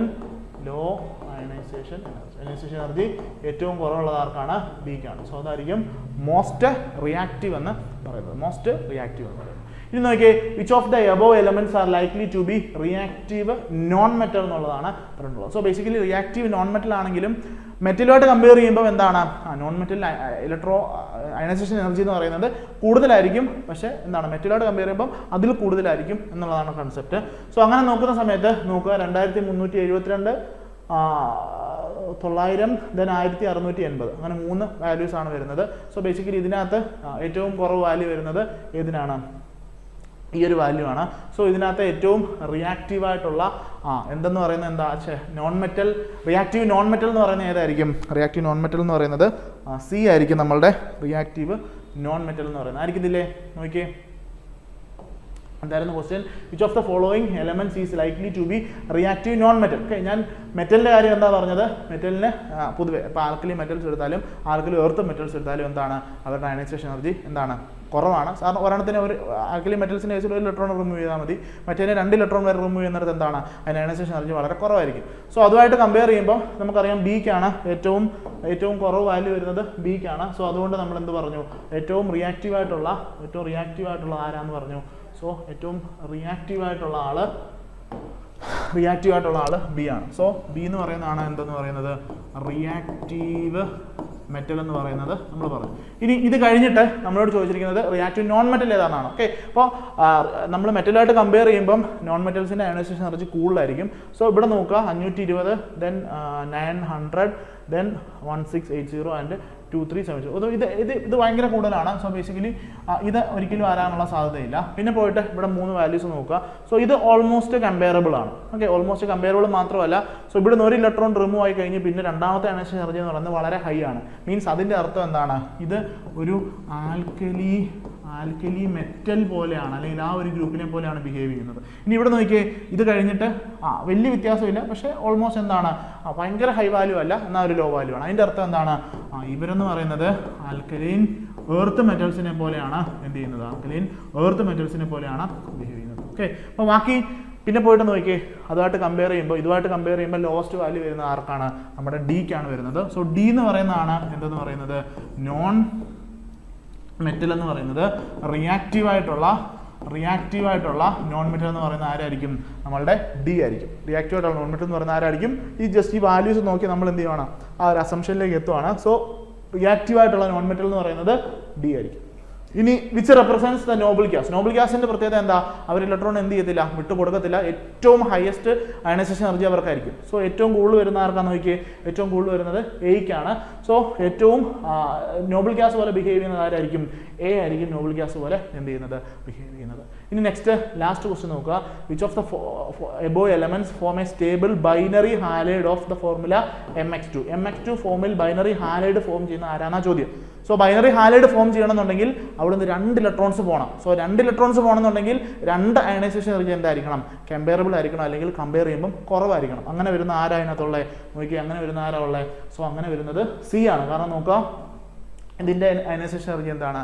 ഓൾമോസ്റ്റ് കമ്പയറബിൾ ആണ്. ഓൾമോസ്റ്റ് എന്ന് പറഞ്ഞു കഴിഞ്ഞാൽ വ്യത്യാസമുണ്ട്, സ്റ്റിൽ എന്താണ്, ഇത് രണ്ടും എന്താണ്, അവിടുന്ന് നമുക്കൊരു എനർജി കൊടുത്തു കഴിഞ്ഞാൽ ഇവർ എന്ത് ചെയ്യാൻ പറ്റും? അവിടുന്ന് റിമൂവ് ചെയ്യാനായിട്ട് പറ്റും. സോ ഡൈഹാലൈഡ് ഫോം ചെയ്യാനുള്ള പോസിബിലിറ്റി ഉള്ളത് ഈ എനർജി നോക്കുന്ന സമയത്ത് ഈ ഒരു സി ആയിരിക്കും എന്നുള്ളത് നമുക്ക് പറയാനായിട്ട് സാധിക്കും. കാരണം എന്തായാലും എ ആകത്തില്ല, ഹൈ അയണൈസേഷൻ എനർജിയാണ്. ഇനി ബി നോക്കുന്ന സമയത്ത് 520 കഴിഞ്ഞാൽ പിന്നെ വളരെ ഹൈ അയണൈസേഷൻ എനർജിയാണ്. അപ്പോൾ സെക്കൻഡ് ഇലക്ട്രോൺ എന്തായാലും റിമൂവ് ചെയ്യാൻ പറ്റത്തില്ല. പിന്നെ പോയിട്ട് ഫസ്റ്റ് ഇലക്ട്രോൺ ഇവിടുന്ന് പോയി കഴിഞ്ഞാൽ പിന്നെ വരുന്നത് എന്താണ്? 1760 ആണ്. അത് കമ്പയറബിൾ ആണ്. ബാക്കിയായിട്ട് നോക്കുന്ന സമയത്ത് ഇപ്പോൾ ഇത് നോക്കുകയാണ്, ഈ ഡി ആയിട്ട് നോക്കുന്ന സമയത്ത് എന്താണ്, ഇതും അതിൻ്റെ ഡബിൾ എനർജിയാണുള്ളത്. സോ ബേസിക്കലി സി ആണ് മോസ്റ്റ് പ്രിഫേർഡ് ആൻസർ എന്ന് പറയുന്നത്. എന്തായിരിക്കും? സി ആയിരിക്കും മോസ്റ്റ് പ്രിഫേർഡ് ആയിട്ടുള്ള ആൻസർ എന്ന് പറയുന്നത്. ഓക്കെ, സോ നിങ്ങൾക്ക് ജസ്റ്റ് പ്രാക്ടീസിന് വേണ്ടി ഈ ഒരു ടൈപ്പ് ഓഫ് ക്വസ്റ്റ്യൻ തന്നു എന്നുള്ളതേ ഉള്ളൂ. സോ മനസ്സിലായെങ്കിൽ വിട്ടേക്കുക. ആ ഒരു വാല്യൂസ് വെച്ചിട്ട് നമ്മൾ എന്ത് ചെയ്യുമെന്ന് അസ്യൂം ചെയ്താണ് അങ്ങനത്തെ ക്വസ്റ്റ്യൻസ് ചെയ്യുന്നത്. സാധാരണ ഡയറക്റ്റ് ആണ് ചോദിക്കുന്നത്, എലമെൻറ്റ്സ് തന്നിട്ടാണ് ചോദിക്കുന്നത്. സോ ഈ ഒരു ടൈപ്പ് ഓഫ് ക്വസ്റ്റ്യൻസും നെറ്റിനൊക്കെ ചോദിച്ച് കണ്ടിട്ടുണ്ട്. സോ നിങ്ങൾക്കൊരു പ്രാക്ടീസിന് വേണ്ടി ഈ ഒരു ക്വസ്റ്റ്യൻ തന്നു എന്നുള്ളതേ ഉള്ളൂ. മനസ്സിലായില്ലെങ്കിൽ ഒന്നുകൂടെ ഒന്ന് കണ്ടു നോക്കുക, അപ്പോൾ നിങ്ങൾക്ക് പിടികിട്ടും. ഓക്കെ, നെക്സ്റ്റ് 12ാമത്തെ ചോദ്യത്തിലേക്ക് പോകാം. As per the VSEPR theory the shapes of SO3 - CO3 and BrF - R. Okay, എന്താണ് VSEPR തിയറി വെച്ചിട്ട് ഇതിൻ്റെ ഷേപ്പാണ് ചോദിച്ചിട്ടുള്ളത്. സോ ഫസ്റ്റ് ആരാണ്? SO3 നോക്കിയേ, ഞാൻ ഓരോ മോളിക്യൂളിനെയും നോക്കാം നമുക്ക്. സൾഫറാണ്. ആദ്യം എന്താ കണ്ടുപിടിക്കേണ്ടത്? ആദ്യം ഇതിൻ്റെ സെൻട്രൽ മെറ്റൽ ആറ്റം ആരാണ് central metal atom? Least electronegative element ആണ്, അല്ലെങ്കിൽ ലീസ്റ്റ് ഇലക്ട്രോനെഗറ്റീവ് ആറ്റം ആയിരിക്കും central metal atom. So sulphur oxygen compare ചെയ്യുമ്പോൾ സൾഫറാന്ന് മനസ്സിലായി. ഇനി അതിന് എത്ര വാലൻസ് ഇലക്ട്രോൺസ് ഉണ്ട്? സോ സൾഫറിന് എത്ര വാലൻസ് ഇലക്ട്രോൺസ് ഉണ്ട്? 6. 1 2 3 4 5 6. ഓക്കെ, ഒരു 2 നെഗറ്റീവ് ഉണ്ട്, 2 ഇലക്ട്രോൺ എന്ത് ചെയ്യണം? എക്സ്ട്രാ കൊടുക്കണം. സോ ഓക്സിജൻ എന്ത് ചെയ്യുന്നുണ്ട്? ഓക്സിജൻ ഇങ്ങനെ ബോണ്ട് ഫോം ചെയ്യുന്നുണ്ട്. സോ 1 2 3 3 ഓക്സിജൻ ബോണ്ട് ചെയ്തു. പിന്നെ പോയിട്ട് 2 ഇലക്ട്രോൺസ് ഉണ്ട്. ഇവരെ നമ്മൾ എന്തെന്ന് വിളിക്കും? ഇവരെ നമ്മൾ ലോൺ പെയർ എന്ന് വിളിക്കും. സോ സിഗ്മ ബോണ്ടേ കൗണ്ട് ചെയ്യത്തുള്ളൂ. 1 2 3 സിഗ്മ ബോണ്ടും ഒരു ലോൺ പെയർ. അതിൻ്റെ അർത്ഥം എന്താണ്? ഇവരുടെ സ്റ്റെറിക് നമ്പർ എന്ന് പറയുന്നത് എത്രയാണ്? ഇവരുടെ സ്റ്റെറിക് നമ്പർ എന്ന് പറയുന്നത് 1 2 3 4 എന്താണ്? 3 സിഗ്മയും, അതായത് 3 ബോണ്ട് പെയറും ഒരു ലോൺ പെയറും. സോ 3 + 1 4 ആയിരിക്കും. സോ 4 ആണ് സ്റ്റെറിക് നമ്പർ എങ്കിൽ ഹൈബ്രിഡൈസേഷൻ എന്താണ്? sp3. സോ ഹൈബ്രിഡൈസേഷൻ sp3 ആണെങ്കിൽ ഇവരുടെ ജോമെട്രി എന്താണ്? ഇവരുടെ ജോമെട്രി ടെട്രാഹെഡ്രൽ ആയിരിക്കും, അല്ലേ? ടെട്രാഹെഡ്രലായിരിക്കും. നമുക്ക് പക്ഷേ ചോദിച്ചിരിക്കുന്നത് എന്താണ്? ഷേപ്പാണ് ചോദിച്ചിട്ടുള്ളത്. ഓക്കെ, അപ്പം നിങ്ങൾക്ക് അറിയാം ടെട്രാഹെഡ്രലിനകത്ത് 3 ബോണ്ട് പെയറും ഒരു ലോൺ പെയറും വരുന്ന കേസ് ഏതിനാണ് വരുന്നത്? അല്ലെ ആ ഒരു ടൈപ്പ് ഓഫ് സിസ്റ്റം ഏതാണ്? നിങ്ങൾ NH3 കേസ് ഓർത്താൽ മതി. സോ NH3 കേസിൽ എന്താ സംഭവിക്കുന്നത്? ഒരു ലോൺ പെയറും അതുപോലെ തന്നെ 3 ലോൺ പെയറുമാണ് വരുന്നത്. സോ ബേസിക്കലി ഇതിനെ നമ്മൾ എന്തെന്ന് വിളിക്കും? പിരമിഡൽ എന്ന് വിളിക്കും. സോ ഇതും എന്താണ്? നമ്മളുടെ SO3 3 ബോണ്ട് പെയറും ഒരു ലോൺ പെയറുമാണ് വരുന്നത്. സോ അതെന്താണ്? അത് ട്രയഗണൽ പിരമിഡൽ ഷേപ്പ് ആയിരിക്കും SO3 ഉണ്ടാവുക. എന്ത് ഷേപ്പാണ്? ജോമെട്രി ആണ് ടെട്രാഹെഡ്രൽ എന്ന് പറയുന്നത്. ഷേപ്പ് എന്ന് പറയുന്നത് എന്താണ്? പിരമിഡൽ ട്രയഗണൽ പിരമിഡൽ ഷേപ്പ് ആയിരിക്കും. എന്താണ്? ട്രയഗണൽ പിരമിഡൽ ഷേപ്പ് ആയിരിക്കും ഉണ്ടാവുക. സോ നോക്കുക, ട്രയഗണൽ പിരമിഡൽ എന്നൊരു ഓപ്ഷൻ ഉണ്ട്, ട്രയഗണൽ പ്ലാനാർ എന്നൊരു ഓപ്ഷൻ ഉണ്ട്. സോ പ്ലാനാർ അല്ല, ആ ഒരു ഓപ്ഷൻ നിങ്ങൾക്ക് എന്ത് ചെയ്യാം? എലിമിനേറ്റ് ചെയ്യാം. നെക്സ്റ്റ് വീണ്ടും ട്രയഗണൽ പിരമിഡൽ എന്നൊരു ഓപ്ഷൻ ഉണ്ട്, ട്രയഗണൽ പ്ലാനാർ എന്നൊരു ഓപ്ഷൻ ഉണ്ട്. എന്ത് ചെയ്യാം? ഈ ഓപ്ഷൻ നിങ്ങൾക്ക് എന്ത് ചെയ്യാം? എലിമിനേറ്റ് ചെയ്യാം. സോ ഒരെണ്ണം കണ്ടുപിടിച്ചു, ഞാൻ 2 ഓപ്ഷൻ എലിമിനേറ്റ് ചെയ്ത് കളഞ്ഞു. ഇനി നെക്സ്റ്റ് ഏതാ ഉള്ളത്? CO3 ഓക്കെ, CO3 ഏതാ സെൻട്രൽ ആറ്റം? കാർബൺ ആണ് സെൻട്രൽ ആറ്റം. എത്ര വാലൻസ് ഇലക്ട്രോൺസ് ഉണ്ട്? 4 എണ്ണം. ഞാനിവിടെ വരയ്ക്കാൻ പോവാണ്. 1 2 3 4. ഇനി 2 ഇലക്ട്രോൺസ് കൂടെ ഉണ്ട്. സോ 1 2 ആ 2 ഇലക്ട്രോൺസിനെ കൂടെ ഞാൻ കൊടുത്തു. ഇനി ഓക്സിജൻ ബോണ്ട് ഫോം ചെയ്യുന്നു. ഒരു ഓക്സിജൻ, രണ്ടാമത്തെ ഓക്സിജൻ, മൂന്നാമത്തെ ഓക്സിജൻ. സോ 3 എന്താണ്? ഓക്സിജൻ എന്ത് ചെയ്തു? ബോണ്ട് ഫോം ചെയ്തു. സോ ഈ ഒരു കേസിൽ നമുക്ക് എത്ര ബോണ്ട് പെയർ ആണുള്ളത്? 3 ബോണ്ട് പെയർ മാത്രമേ ഉള്ളൂ. ലോൺ പെയർ ഒന്നുമില്ല, 3 ബോണ്ട് പെയർ മാത്രമേ ഉള്ളൂ.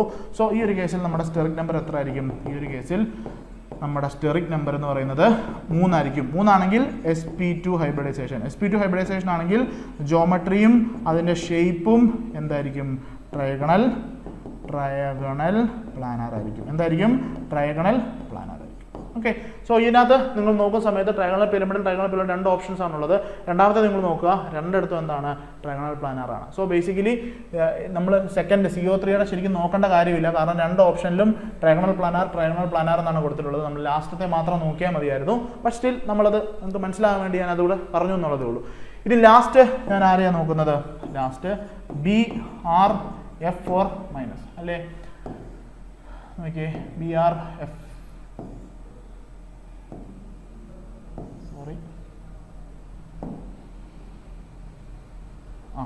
BRF4 minus. നോക്കുക, ഇവിടുത്തെ സെൻട്രൽ ആറ്റം ബ്രോമിനാണ്.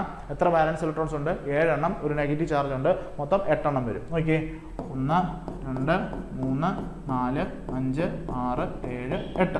എത്ര ഫ്ലൂറിനുണ്ട്? 1 2 3 4 ബോണ്ട് ഫോം ചെയ്തു. പിന്നെ പോയിട്ട് ഒരു ലോൺ പെയർ, രണ്ടാമത്തെ ലോൺ പെയർ. നോക്കുക, 4 ബോണ്ട് പെയറും എത്രയാണ്? 4 bond pair plus 2 lone pair. Okay, അപ്പോൾ 4 ബോണ്ട് പെയറും 2 ലോൺ പെയറും. സ്റ്റെറിക് നമ്പർ എത്ര? 4 2 6. 6 വരുന്ന ഏതാണ്? ജോമെട്രി ഒക്ടാഹെഡ്രൽ ജോമെട്രി ആണ്. സോ ഈ ഒരു കേസിൽ 4 ബോണ്ട് പെയറും 2 ലോൺ പെയറും വരുമ്പോൾ അതിൻ്റെ ഷേപ്പ് എന്താണ്? അതിൻ്റെ ഷേപ്പ് എന്ന് പറയുന്നത് സ്ക്വയർ പ്ലാനർ ആയിരിക്കും അതിൻ്റെ ഷേപ്പ് എന്ന് പറയുന്നത്. എന്താണ്? സ്ക്വയർ പ്ലാനർ ആയിരിക്കും അതിൻ്റെ ഷേപ്പ്. നോക്കുക, ടെട്രാഹെഡ്രൽ സ്ക്വയർ പ്ലാനർ. അപ്പോൾ ഏതായിരിക്കും ആൻസർ വരുന്നത്? ഫസ്റ്റ് ഓപ്ഷൻ ഞാൻ എലിമിനേറ്റ് ചെയ്ത് കളഞ്ഞു. ടെട്രാഹെഡ്രൽ അല്ല, സ്ക്വയർ പ്ലാനർ. എന്താണ്? Trigonal pyramidal, trigonal planar and square planar ആണ് ഇവരുടെ ഷേപ്പ് എന്ന് പറയുന്നത്. സോ ഓപ്ഷൻ എലിമിനേറ്റ് ചെയ്ത് എന്ത് ചെയ്തു? ഞാൻ ആൻസറിലേക്ക് എത്തി. സോ 12ന്റെ ആൻസർ വരുന്നത് എന്താണ്? 12ന്റെ ആൻസർ സി ആയിരിക്കും അതിൻ്റെ ആൻസർ വരുന്നത്.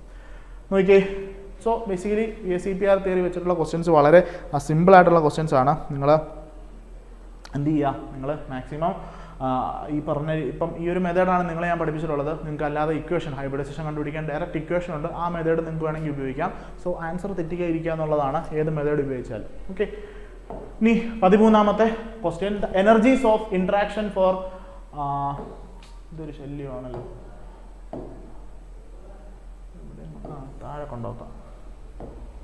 Okay, the energies of interaction of ionic pair, ion dipole and dipole interaction are inversely proportional to. So covalent radius ഈ ഒരു ഇൻട്രാക്ഷൻസും തമ്മിലുള്ള റിലേഷൻസ് ആണ് അറിയേണ്ടത്. സോ എനർജി റിലേറ്റഡ് ആണ്. ഓക്കെ, അപ്പോൾ നമ്മൾ ആദ്യത്തെ കേസിൽ നമ്മൾ അയോൺ പെയറിൻ്റെ കേസാണ് നമ്മൾ കൺസിഡർ ചെയ്യുന്നത്. സോ അയോൺ പെയറിൻ്റെ കേസിൽ എനർജി എന്ന് പറയുന്നത് it is inversely proportional to 1/r ആയിരിക്കും. വളരെ ഇമ്പോർട്ടൻ്റ് ആണ് ഇത്. എനിക്ക് തോന്നുന്നു PSCക്ക് ഡയറക്റ്റ്ലി ചോദിച്ചിട്ടുണ്ട്. നെക്സ്റ്റ് അയോൺ ഡൈപ്പോൾ ആണ് നമ്മൾ കൺസിഡർ ചെയ്യുന്നത്. ആ ഒരു ഇൻട്രാക്ഷൻ ആണെന്നുണ്ടെങ്കിൽ എനർജി എന്ന് പറയുന്നത് ഇൻവേഴ്സ്ലി പ്രൊപ്പോർഷണൽ ടു 1/r² ആയിരിക്കും. ഇനി ഡൈപ്പോൾ ഇൻട്രാക്ഷൻ ആണെങ്കിൽ എന്താണ്? ഡൈപ്പോൾ ഇൻട്രാക്ഷൻ ആണെന്നുണ്ടെങ്കിൽ ആ ഒരു കേസിലോ energy is inversely proportional to r⁻³ r³ ആയിരിക്കും. ഞാൻ ഈ ഒരു ചാപ്റ്റർ എടുത്ത സമയത്ത് ലാസ്റ്റ് ഒരു ടേബിൾ കൊടുത്തിട്ടുണ്ട്. നോൺ കോവലന്റ് ഇൻട്രാക്ഷൻസ് എന്ന് പറഞ്ഞിട്ട് ഒരു ടോപ്പിക്കിനകത്ത് ഞാൻ ലാസ്റ്റ് ഒരു ടേബിൾ കൊടുത്തിട്ടുണ്ട്. ഈ പറഞ്ഞ റിലേഷനാണ്, എനർജിയും അതുപോലെ തന്നെ റേഡിയസുമായിട്ടുള്ള റിലേഷനാണ് കൊടുത്തിട്ടുള്ളത്. സോ ഇവിടെ 3 എണ്ണം ചോദിച്ചിട്ടുള്ളൂ, ഞാൻ ഇതിനകത്തൊന്ന് 6 എണ്ണം കണ്ട് കൊടുത്തിട്ടുണ്ട്. സോ അതുകൂടെ നിങ്ങളൊന്ന് റിവിഷൻ ചെയ്യാനായിട്ട് ശ്രമിക്കുക. ഓക്കെ, സോ അയോണിക് പെയർ ആണെങ്കിൽ 1/r, അയൺ ഡൈപ്പോൾ ആണെങ്കിൽ 1/r² ആൻഡ് ഡൈപ്പോൾ ആണെങ്കിൽ 1/r³. ഓക്കെ, അത് വരുന്ന ഓപ്ഷൻ ഏതാ? r² r³ ഏതാണ്? ഫസ്റ്റ് ഓപ്ഷൻ തന്നെയാണ് അതിൻ്റെ ആൻസർ. 13ന്റെ ആൻസർ എന്താണ്? എ ആണ് അതിൻ്റെ ആൻസർ. 13ന്റെ ആൻസർ എ. ഓക്കെ, പിടി കിട്ടിയോ? ഇത് നോൺ കോവലന്റിനകത്തൊന്നും പ്രത്യേകിച്ചൊന്നുമില്ല. ഒന്നെങ്കിൽ ഈ ഒരു ഇൻട്രാക്ഷൻ്റെ കാര്യമായിരിക്കും ചോദിക്കുന്നത്, അല്ലെങ്കിൽ എന്തായിരിക്കും ചോദിക്കുക? ഹൈഡ്രജൻ ബോണ്ടിങ് ആയിരിക്കും ചോദിക്കുക. അതിനകത്തൊന്നും വേറെ ചോദിക്കാനൊന്നും ഇല്ലല്ലോ. സോ ബേസിക്കലി ആ ഒരു കാര്യം ഓർത്തിരിക്കുക. ഇനി നെക്സ്റ്റ് ക്വസ്റ്റിനിലേക്ക് പോകാം. According to the Bent's rule for P block elements. Okay, നമ്മൾ ബെൻസ് റൂൾ പഠിക്കുന്നുണ്ട്. പി ബ്ലോക്ക് എലമെന്റ്സിന്റെ കേസിൽ the correct combination of geometry എന്തൊക്കെയാണ് ചോദിച്ചിരിക്കുന്നത്? Correct combination of geometry around the central atom and position of more electronegative substituents ഏതാണെന്നാണ് ചോദിച്ചിരിക്കുന്നത്. നോക്കിയേ, നമുക്ക് ബെൻസ് റൂൾ അല്ലെങ്കിൽ സൈറ്റ് സെലക്ഷൻ റൂൾ എന്നാണ് നമ്മൾ ബെൻസ് റൂളിനെ വിളിക്കുന്നത്. എന്താണ്? ഞാനിവിടെ എഴുതാം.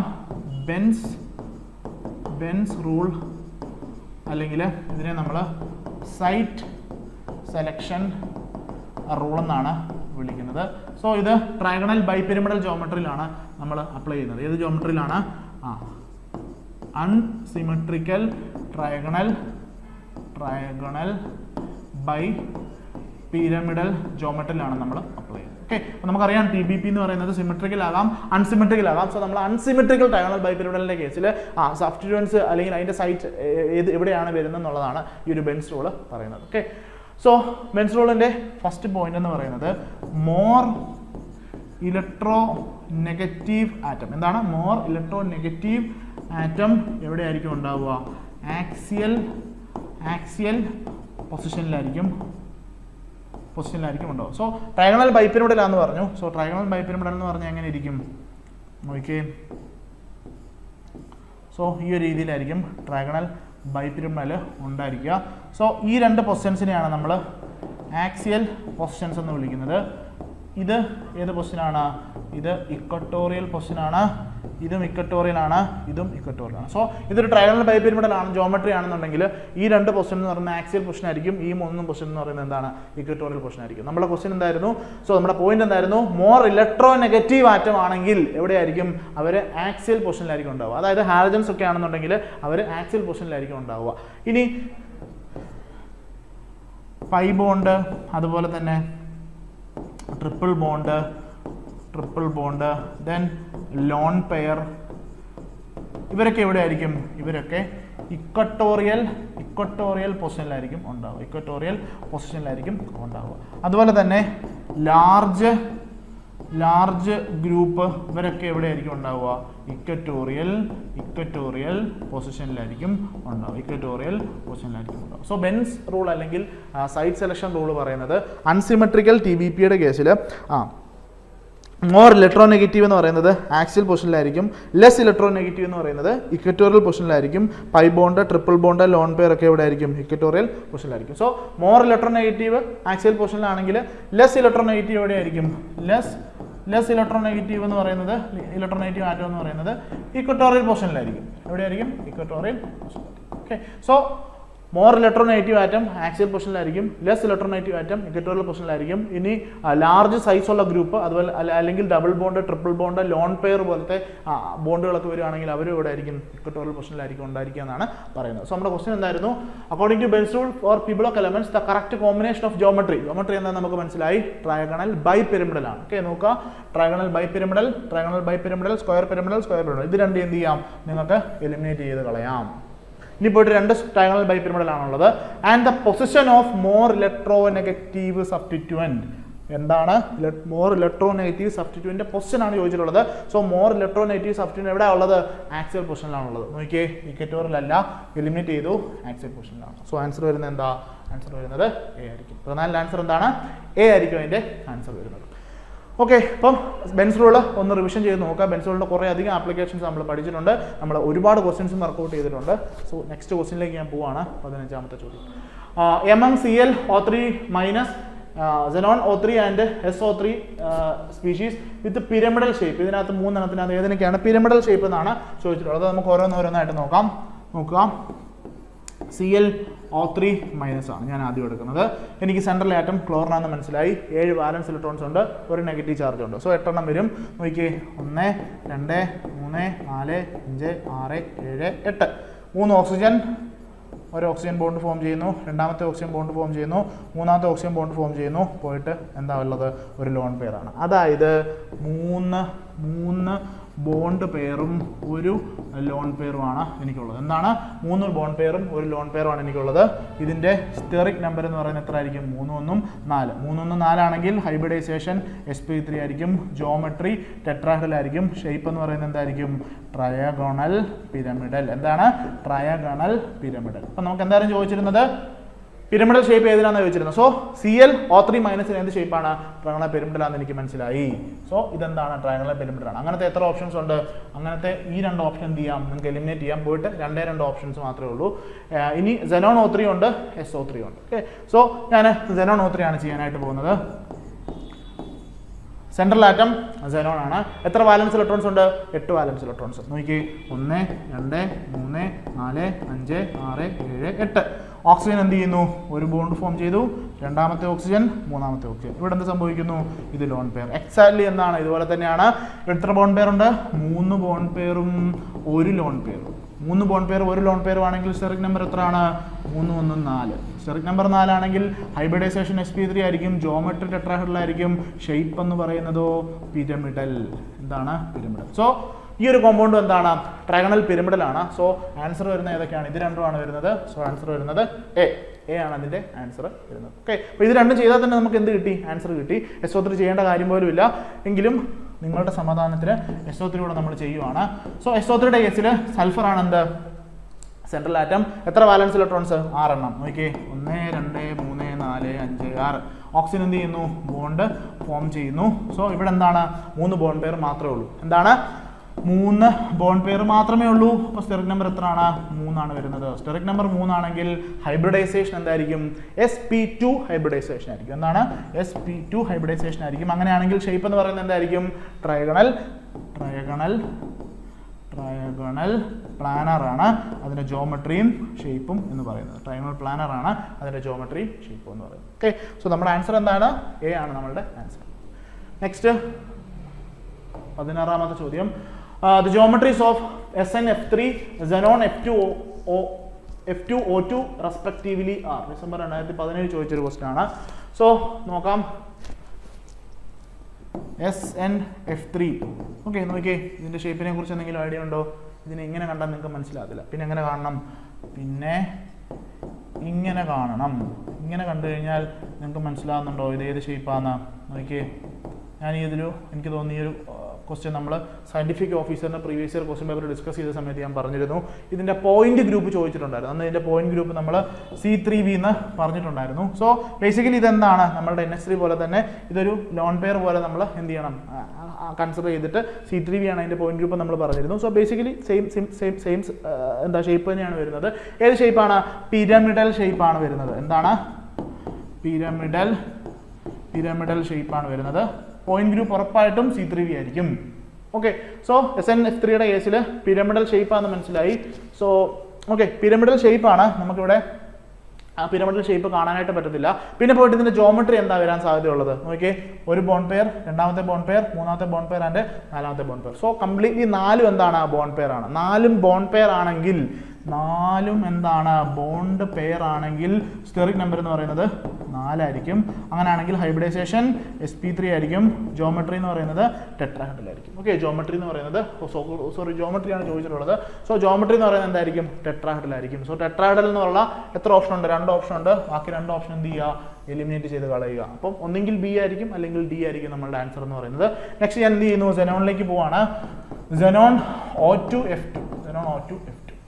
ഈ xenon കോമ്പൗണ്ട്സിന്റെ കൂടുതലും VACPR തിയറി വെച്ചിട്ട് അതിന്റെ ജോമെട്രി, സ്ട്രക്ചറും കാര്യങ്ങളൊക്കെയാണ് പ്രെഡിക്റ്റ് ചെയ്യാനായിട്ട് ചോദിക്കുന്നത്. ഓക്കെ, ഇനി നോക്കുക. നമ്മുടെ സെൻട്രൽ ആറ്റം xenon ആണ്. എത്ര വാലൻസ് ഇലക്ട്രോൺസ് ഉണ്ട്? 8 എണ്ണം ഉണ്ട്. 1 2 3 4 5 6 7 8. നോക്കിയേ, ഒരു ബോണ്ട്, രണ്ടാമത്തെ ബോണ്ട്, ഒരു ഫ്ലൂറിൻ, രണ്ടാമത്തെ ഫ്ലൂറിൻ, പിന്നെന്തുണ്ട്? ഒരു ലോൺ പെയർ ഉണ്ട്. നോക്കിയേ, 1 2 3 4 4 ബോണ്ട് പെയർ ഉണ്ട്. അതുപോലെ തന്നെ ഒരു ലോൺ പെയർ ഉണ്ട്. സോ 4 1 5. സ്റ്റെറിക് നമ്പർ എത്ര ആണ്? 5 ആണ് വരുന്നത്. സോ സ്റ്റെറിക് നമ്പർ 5 ആണെങ്കിൽ ഹൈബ്രിഡൈസേഷൻ sp3d. ഹൈബ്രിഡൈസേഷൻ sp3d ആണെങ്കിൽ ജോമെട്രി എന്തായിരിക്കും? ജോമെട്രി എന്ന് പറയുന്നത് ട്രയഗണൽ ബൈ പിരമിഡൽ ആയിരിക്കും. ട്രയഗണൽ ബൈ പിരമിഡൽ ആയിരിക്കും. ഇതിന്റെ ഷേപ്പ് എന്തായിരിക്കും വരിക? 4 1. എന്താണ്? 4 1. സോ 4 1 വരുന്ന സമയത്ത് ഇതിന്റെ ഷേപ്പ് എന്ന് പറയുന്നത് സീസോ ഷേപ്പ് ആയിരിക്കും വരിക. എങ്ങനെ ഇരിക്കും? നോക്കിയേ, xenon ഉണ്ട്, ഓക്സിജൻ. സോ ഈ രീതിയിലായിരിക്കും. ഒരു ലോൺ പെയർ ഇവിടെ ഉണ്ടാവും. സോ ഇതാണ് അതിന്റെ ഷേപ്പ്. സീസോ ഷേപ്പാണ് അതിന് വരുന്നത്. ഓക്കെ, സോ ഇതിന്റെ ഷേപ്പ് പറയുന്ന സമയത്ത് ട്രയഗണൽ ബൈ പിരമിഡൽ ആയതുകൊണ്ട് നമ്മൾ ഷേപ്പ് അങ്ങനെയല്ല പറയേണ്ടത്. മോർ ഇലക്ട്രോ നെഗറ്റീവ് ആയിട്ടുള്ള എലമെന്റ് ഇവിടെ വരേണ്ടത് ആക്സിയൽ പൊസിഷനിലാണ് വരേണ്ടത്. സോ ഞാൻ ആ സ്ട്രക്ചർ ഒന്നുകൂടെ വരയ്ക്കാം. ആക്സിയൽ പൊസിഷൻ എന്ന് പറയുന്നത് ഇതാണ് ആക്സിയൽ പൊസിഷൻ. ദെൻ ഇക്വറ്റോറിയൽ പൊസിഷനിലാണ് ഡബിൾ ബോണ്ട് വരേണ്ടത്. ഇവിടെയാണ് ലോൺ പെയർ വരേണ്ടത്. സോ ഇതാണ് നമ്മുടെ trigonal bipyramidal geometry. Shape എന്ന് പറയുന്നത് എന്താണ്? സീസോ ആണ് അതിന്റെ ഷേപ്പ് വരുന്നത്. എന്താണ്? സീസോ ആണ് അതിന്റെ. ഓക്കെ, അപ്പൊ നമുക്ക് ഇതിന്റെ ജോമെട്രി ടെട്രാഹെഡ്രൽ എന്ന് കിട്ടി. മറ്റൊരു ജോമെട്രി എന്താണ്? ടെട്രാഹെഡ്രൽ അല്ല, ട്രയഗണൽ ബൈ പിരമിഡൽ ആണ്. സോ B ഓപ്ഷൻ എലിമിനേറ്റ് ചെയ്തു. ആൻസർ എന്ന് പറയുന്നത് D ആണ്. 16 ആൻസർ എത്രയാണ്? D ആണ്. നെക്സ്റ്റ് 17ാമത്തെ question, the correct combination of pi and pi star orbital of B2 molecule is. Okay, so B2, C2, N2, O2 and halogens, ഈ മൂന്നിൻ്റെയും molecular orbital diagram കാണാതെ പഠിക്കണം എന്ന് പറഞ്ഞാൽ പ്രത്യേകിച്ച് ഒന്നുമില്ല. ഓക്സിജൻ വരുന്ന സമയത്ത് ചെറിയൊരു ചേഞ്ച് ഉണ്ടാകുന്നുണ്ട് മോളിക്കുലർ ഓർബിറ്റൽ ഡയഗ്രത്തിനകത്ത്. ഓക്കെ, ആ ഒരു സിഗ്മ 2p ഓർബിറ്റൽ മുന്നിലേക്ക് വരും എന്നുള്ള വ്യത്യാസം മാത്രമേ ഉള്ളൂ. സോ ആ ഒരു കറക്റ്റായിട്ട് നിങ്ങൾ ആ ഒരു സാധനം ഫോളോ ചെയ്യുകയാണെങ്കിൽ ഇതിനകത്തുനിന്നൊരു ക്വസ്റ്റ്യൻ നിങ്ങൾക്ക് ഉറപ്പായിട്ടും കിട്ടും. ഒന്നെങ്കിൽ ബോണ്ട് ഓർഡർ, അല്ലെങ്കിൽ ബോണ്ട് ലെങ്ത്, അല്ലെങ്കിൽ അതിൻ്റെ ബോണ്ട് സ്ട്രെങ്ത്, അല്ലെങ്കിൽ ഈ രീതിയിൽ കുറച്ചൊരു അഡ്വാൻസ്ഡ് ക്വസ്റ്റ്യൻ ആണിത്. സോ അതിൻ്റെ ഒരു പൈ ഓർബിറ്റൽ അത് ജെറാഡാണോ അൺജെറാഡാണോ എന്നുള്ള രീതിയിൽ കുറച്ചുകൂടി അഡ്വാൻസ്ഡ് ആയിട്ടുള്ള ക്വസ്റ്റ്യൻ വേണമെങ്കിൽ ഈ ഒരു ടോപ്പിക്കിൽ നിന്ന് ചോദിക്കാം. സോ ഇത് മനസ്സിലാകണമെന്നുണ്ടെങ്കിൽ എന്ത് മനസ്സിലാക്കണം? മോളിക്കുലർ ഓർബിറ്റൽ ഡയഗ്രം മനസ്സിലാക്കണം. അപ്പോൾ നിങ്ങൾ ബാക്കിയൊന്നും നോക്കണ്ട, B2 മാത്രം നോക്കിയാൽ മതി. സോ B2 നോക്കുന്ന സമയത്ത് നമുക്ക് ഇവിടെ 2 ഇലക്ട്രോൺസ് ഉള്ളതായിട്ട് കാണാൻ സാധിക്കും. അതായത് പൈ ഓർബിറ്റലിൽ എന്തുണ്ട്? 2 ഇലക്ട്രോൺസ് ഉള്ളതായിട്ട് സാധിക്കും. സോ പൈ സ്റ്റാർ ഓർബിറ്റലും പൈ ഓർബിറ്റലും അതാണ് ഇവിടുത്തെ ചോദിച്ചിട്ടുള്ളത്. അപ്പോൾ നിങ്ങൾക്ക് അറിയാം പൈ ഓർബിറ്റൽ എന്ന് പറയുന്നത് ഇവിടെ എന്താണ്? അൺജെറാഡ് ആണ്. പൈ സ്റ്റാർ എന്ന് പറയുന്നത് എന്താണ്? പൈ സ്റ്റാർ എന്ന് പറയുന്നത് ജെറാഡ് ആയിരിക്കും. സോ ആൻസർ വരുന്നത് B ആയിരിക്കും. ഓക്കെ, സോ ഈ ഒരു കേസിൽ എന്താ സംഭവിക്കുന്നത് നോക്കിയേ, sigma 1s, sigma 2s, sigma star 2s, then pi 2p x is equal to pi 2p y എന്നാണ് നമുക്ക് കിട്ടുന്നത്. നോക്കിയേ, മൊത്തം B2 ആണ് 10 ഇലക്ട്രോൺസ്, 2, 4, 6, 8, 9, 10. സോ ബേസിക്കലി ഇതാണ് നമ്മളുടെ ഹോമോ എന്ന് പറയുന്നത്. സോ ഹോമോ എന്ന് പറയുന്നത് എന്താണ്? പൈ ഓർബിറ്റിലാണ്. സോ പൈ ആയതുകൊണ്ട് തന്നെ പൈയുടെ സിമെട്രി എന്ന് പറയുന്നത് എന്താണ്? അൺജെറാഡ് ആണ്. പൈ സ്റ്റാർ എന്ന് പറയുന്നത് അപ്പോൾ എന്തായിരിക്കും? ജെറാഡ് ആയിരിക്കും. സോ അതാണ് ബേസിക്കലി ചോദിച്ചിട്ടുള്ളത്. ആൻസർ എന്താ? B ആണ് ഇതിൻ്റെ ആൻസർ വരുന്നത്. ഇനി ഇതുപോലെ തന്നെ കാർബണും നൈട്രജനും ഓക്സിജനും അതുപോലെ തന്നെ നമ്മുടെ ഫ്ലൂറിനെയും കൊടുത്തിട്ടുണ്ട്. സോ നിങ്ങളത് നോക്കിയിരിക്കണം, വളരെ ഇമ്പോർട്ടൻ്റ് ആണ്. സോ B2ഉം അതുപോലെ തന്നെ O2, നോക്കിയേ, B2ഉം O2 ഇവരുടെ പ്രത്യേകത എന്താ? ഇവര് പാരാമാഗ്നറ്റിക് ആയിരിക്കും. എന്താണ്? പാരാമാഗ്നറ്റിക് ആയിരിക്കും. ഞാൻ ഓൾറെഡി O2ൻ്റെ കാര്യം നിങ്ങളോട് പറഞ്ഞിട്ടുണ്ട്, പാരാമാഗ്നറ്റിക് ആണ്. സോ B2 എന്താണ്? പാരാമാഗ്നറ്റിക് എന്നുള്ള കാര്യം ഓർത്തിരിക്കുക.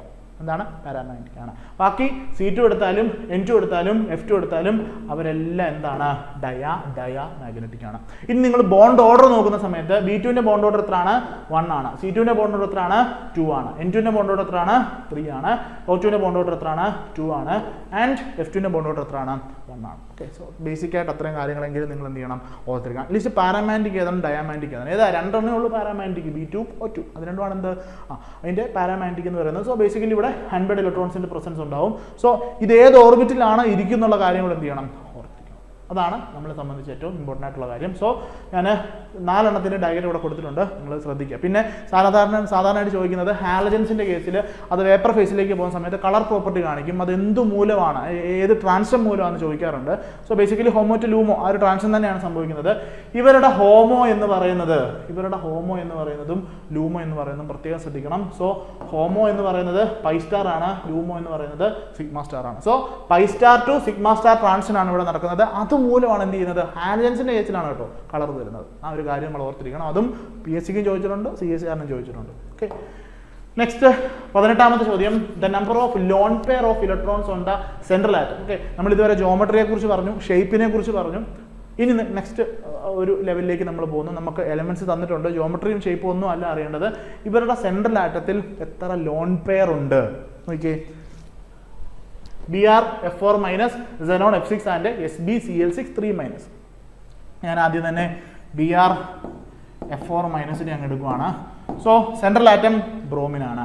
എത്ര വാലൻസ് ഇലക്ട്രോൺസ്? 7 എണ്ണം. നോക്കിയേ, 1, 2, 3, 4, 5, 6, 7. ഒരു നെഗറ്റീവ് ചാർജ് ഉണ്ട്, അതോടെ ഞാൻ ഇവിടെ ആഡ് ചെയ്യുന്നു, 8 എണ്ണം വരും. എത്ര ബോണ്ട് ഫോം ചെയ്യും? ഒരു ബോണ്ട്, രണ്ടാമത്തെ ബോണ്ട്, മൂന്നാമത്തെ ബോണ്ട് ആൻഡ് നാലാമത്തെ ബോണ്ട്. പോയിട്ട് 4 വാലൻസ് ഇലക്ട്രോൺസ് ഏറെ ഉണ്ട്. സോ ഇതൊരു ലോൺ പെയർ ആൻഡ് ഇത് വേറൊരു ലോൺ പെയർ. സോ ഇവിടെ എത്ര ലോൺ പെയർ ഉണ്ട്? 2 ലോൺ പെയർ. നോക്കിയേ, 2 വരുന്ന എത്ര ഓപ്ഷൻ ഉണ്ട്? ഇത് 2, ഇത് 2, അത് 2. സോ 1 വരുന്ന ഈ ഓപ്ഷൻ ഞാൻ എലിമിനേറ്റ് ചെയ്തു. അപ്പം തന്നെ ആൻസറിലേക്ക് ഞാൻ എത്തിക്കഴിഞ്ഞു. ഇനി നോക്കിയേ, അടുത്ത ഏതാ കൊടുത്തിട്ടുള്ളത്? അടുത്തത് Xenon F6 ആണ് കൊടുത്തിട്ടുള്ളത്. സെൻട്രൽ ആറ്റം Xenon ആണ്, സംശയമൊന്നുമില്ല. എത്ര വാലൻസ് ഇലക്ട്രോൺസ് ഉണ്ട്? 8 എണ്ണം. നോക്കിയേ, 1, 2, 3, 4, 5, 6, 7, 8. ഒരു ബോണ്ട്, രണ്ടാമത്തെ ബോണ്ട്, മൂന്നാമത്തെ ബോണ്ട്, നാലാമത്തെ ബോണ്ട്, അഞ്ചാമത്തെ ബോണ്ട് ആൻഡ് ആറാമത്തെ ബോണ്ട്. 6 ഫ്ലൂറിൽ എന്ത് ചെയ്യുന്നുണ്ട്? 6 ബോണ്ട് പെയർ ഫോം ചെയ്യുന്നുണ്ട്. ഒരു ലോൺ പെയർ ഇവിടെ ഉണ്ട്. സോ ലോൺ പെയർ എണ്ണമാണ് ചോദിച്ചിട്ടുള്ളത്. ഈ ഒരു കേസിൽ 1 ലോൺ പെയർ. നോക്കിയേ, 2 1 2 0 2 0 വെട്ടിക്കളഞ്ഞു. 2 1 വരുന്ന 2 ഓപ്ഷൻസ് ആണ് ഇനിയുള്ളത്. അപ്പോൾ ലാസ്റ്റിലത്തെ ആരാ ഉള്ളത്? ലാസ്റ്റിലത്തേത് SbCl6 3- ആണ് ഇനിയുള്ളത്. നോക്കിയേ, SbCl6 3-. ഓക്കെ, SB ആരുടെ കൂട്ടത്തിൽ വരുന്ന ആളാ? നൈട്രജൻ ഫാമിലി വരുന്നതാണ്. അതാണ് സെൻട്രൽ ആറ്റം എന്ന് മനസ്സിലായി. എത്ര ലോൺ പെയർ ഉണ്ട്? എത്ര ബാലൻസ് ഇലക്ട്രോൺസ് ഉണ്ട്? 5. 5ഉം ഒരു 3 നെഗറ്റീവ് ചാർജ് ഇവിടെ കൊടുത്തിട്ടുണ്ട്. സോ 5ഉം 3ഉം 8 എണ്ണം കൊടുക്കണം അല്ലേ? അപ്പോൾ 8 എണ്ണം കൊടുത്തേ. 1 2 3 4 5 6 7 8. എത്ര ബോണ്ട്? 6 Cl ഉണ്ട്. സോ 6 ബോണ്ട് പെയർ എന്ത് ചെയ്യുന്നുണ്ട്? ഫോം ചെയ്യുന്നുണ്ട്. പിന്നെ പോയിട്ട് എത്ര ലോൺ പെയർ ഉണ്ട്? 1 ലോൺ പെയർ എന്ത് ചെയ്യുന്നുണ്ട്? 1 ലോൺ പെയർ ഇവിടെയും ഉണ്ട്. സോ ഈ ഒരു കേസിൽ നമുക്ക് 1 ലോൺ പെയർ. അപ്പം എന്തായിരിക്കും നമ്മുടെ ആൻസർ? 2 1 1. 2 1 0 അല്ല. എന്താണ് ആൻസർ? 2 1 1 എന്നുള്ളതാണ് നമ്മളുടെ ആൻസർ. ആൻസർ വരുന്നത് സി ആയിരിക്കും. സോ ഇത്രേ ഉള്ളൂ. വേഗം തന്നെ നിങ്ങൾക്ക് എന്ത് ചെയ്യാൻ പറ്റും? ഈ രീതിയിൽ ആൻസർ ചെയ്യാനായിട്ട് സാധിക്കും. എനിക്ക് തോന്നുന്നു കുറേ അധികം മോളിക്യൂൾസ് ഞാൻ ഇങ്ങനെ ചെയ്ത് കാണിക്കുന്നത് നിങ്ങൾക്കൂടെ അതൊരു പ്രാക്ടീസ് ആകാൻ വേണ്ടിയാണ്. നിങ്ങൾ ചെയ്യുന്ന സമയത്ത് ഇതേ രീതിയിൽ തന്നെ എന്ത് ചെയ്യണം? ബാലൻസ് സെൻട്രൽ ആറ്റം കണ്ടുപിടിക്കുന്നു, ബാലൻസ് ഇലക്ട്രോൺസ് എഴുതുന്നു, എത്ര ബോണ്ട് പെയർ, എത്ര ലോൺ പെയർ.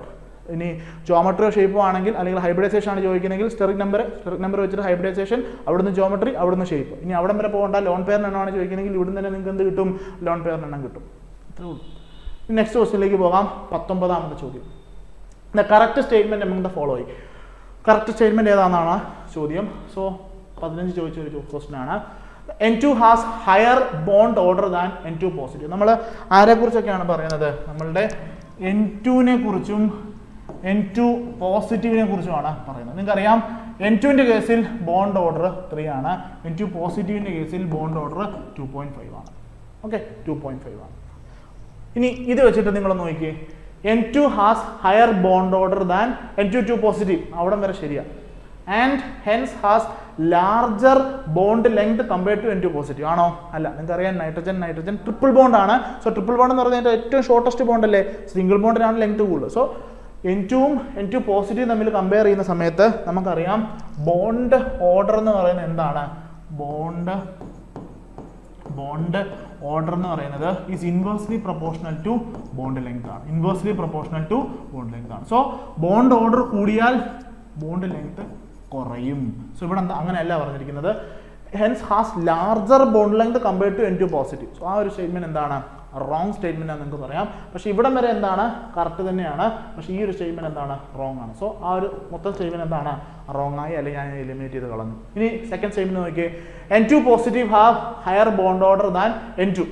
അവിടെ കൊണ്ട് കാര്യം മനസ്സിലായി. എന്താണ്? ഇതും റോങ് ആണ്.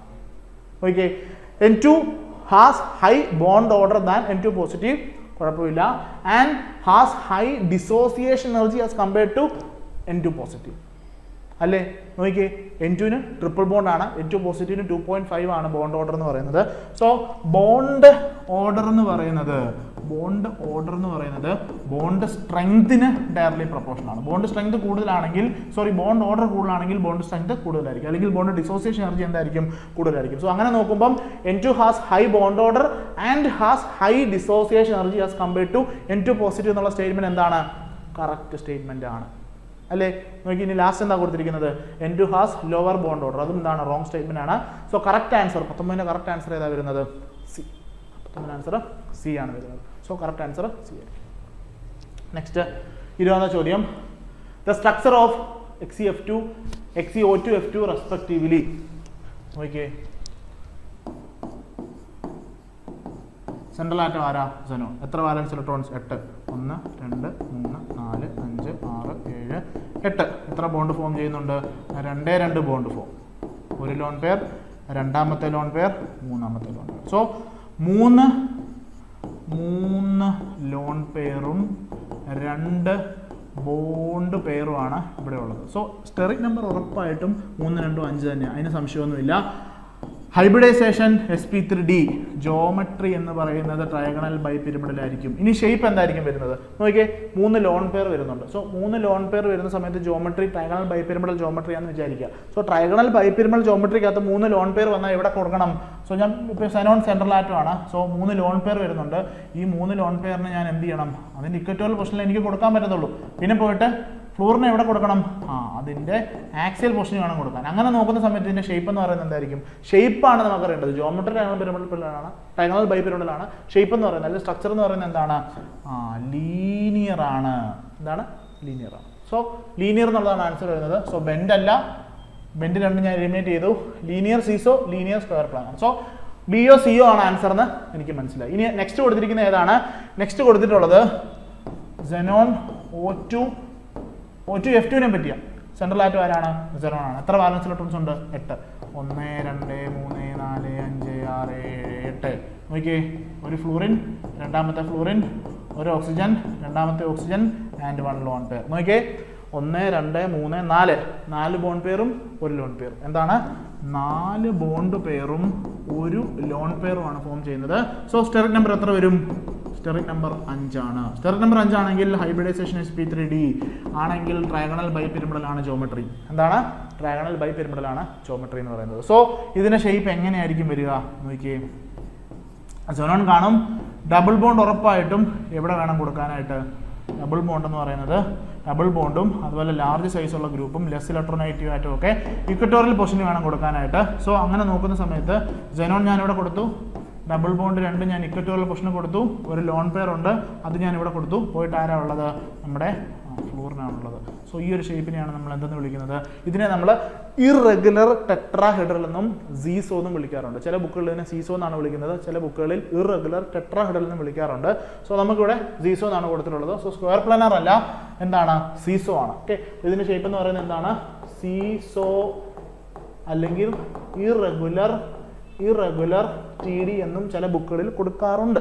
സോ അതുകൊണ്ട് ഞാൻ അതോടെ പറഞ്ഞെന്നുള്ളേ ഉള്ളൂ. ആൻസർ വരുന്നത് എന്താണ്? സി ആണ് വരുന്നത്. ഓക്കെ, സോ ഈ രീതിയിൽ എന്ത് ചെയ്യാം? നിങ്ങൾ ആൻസറിലേക്ക് എത്താനായിട്ട് ശ്രമിക്കുക. നമ്മൾ കുറേ പ്രാക്ടീസ് ചെയ്യുമ്പോൾ നിങ്ങൾക്ക് ആ ഒരു സ്പീഡ് അറ്റൈൻ ചെയ്യാനായിട്ട് സാധിക്കും. അല്ലാതെ പെട്ടെന്ന് ഇത് കാണുമ്പോൾ തന്നെ അത് കാണാതെ പഠിച്ചുകൊണ്ട് പോകുന്നു വേണ്ട. ജസ്റ്റ് മോളിക്കൂൾ കാണുന്നു, എടുക്കുന്നു, സെൻട്രൽ ആറ്റം നോക്കുന്നു, വാലൻസ് ഇലക്ട്രോൺസ് എഴുതുന്നു, എത്ര ബോണ്ട് പെയർ, എത്ര ലോൺ പെയർ, അതിൻ്റെ സ്റ്റെറിക് നമ്പർ എത്രയാണ്, ഹൈബ്രിഡൈസേഷൻ നോക്കുക, ജോമെട്രി, ഷേപ്പ്, ആ ഒരു ഫോർമാറ്റിൽ നമ്മൾ അങ്ങനെ അങ്ങ് പോകുന്നു എന്നുള്ളതേ ഉള്ളൂ. സോ അത് കുറേ ക്വസ്റ്റ്യൻസ് പ്രാക്ടീസ് ചെയ്യുന്ന സമയത്ത് നിങ്ങൾക്ക് അത് മനസ്സിലാവും. സോ ആൻസർ വരുന്നത് സി ആയിരിക്കും. ഓക്കെ, നെക്സ്റ്റ് ക്വസ്റ്റ്യനിലേക്ക് പോകാം. The molecule C3O2 has linear structure.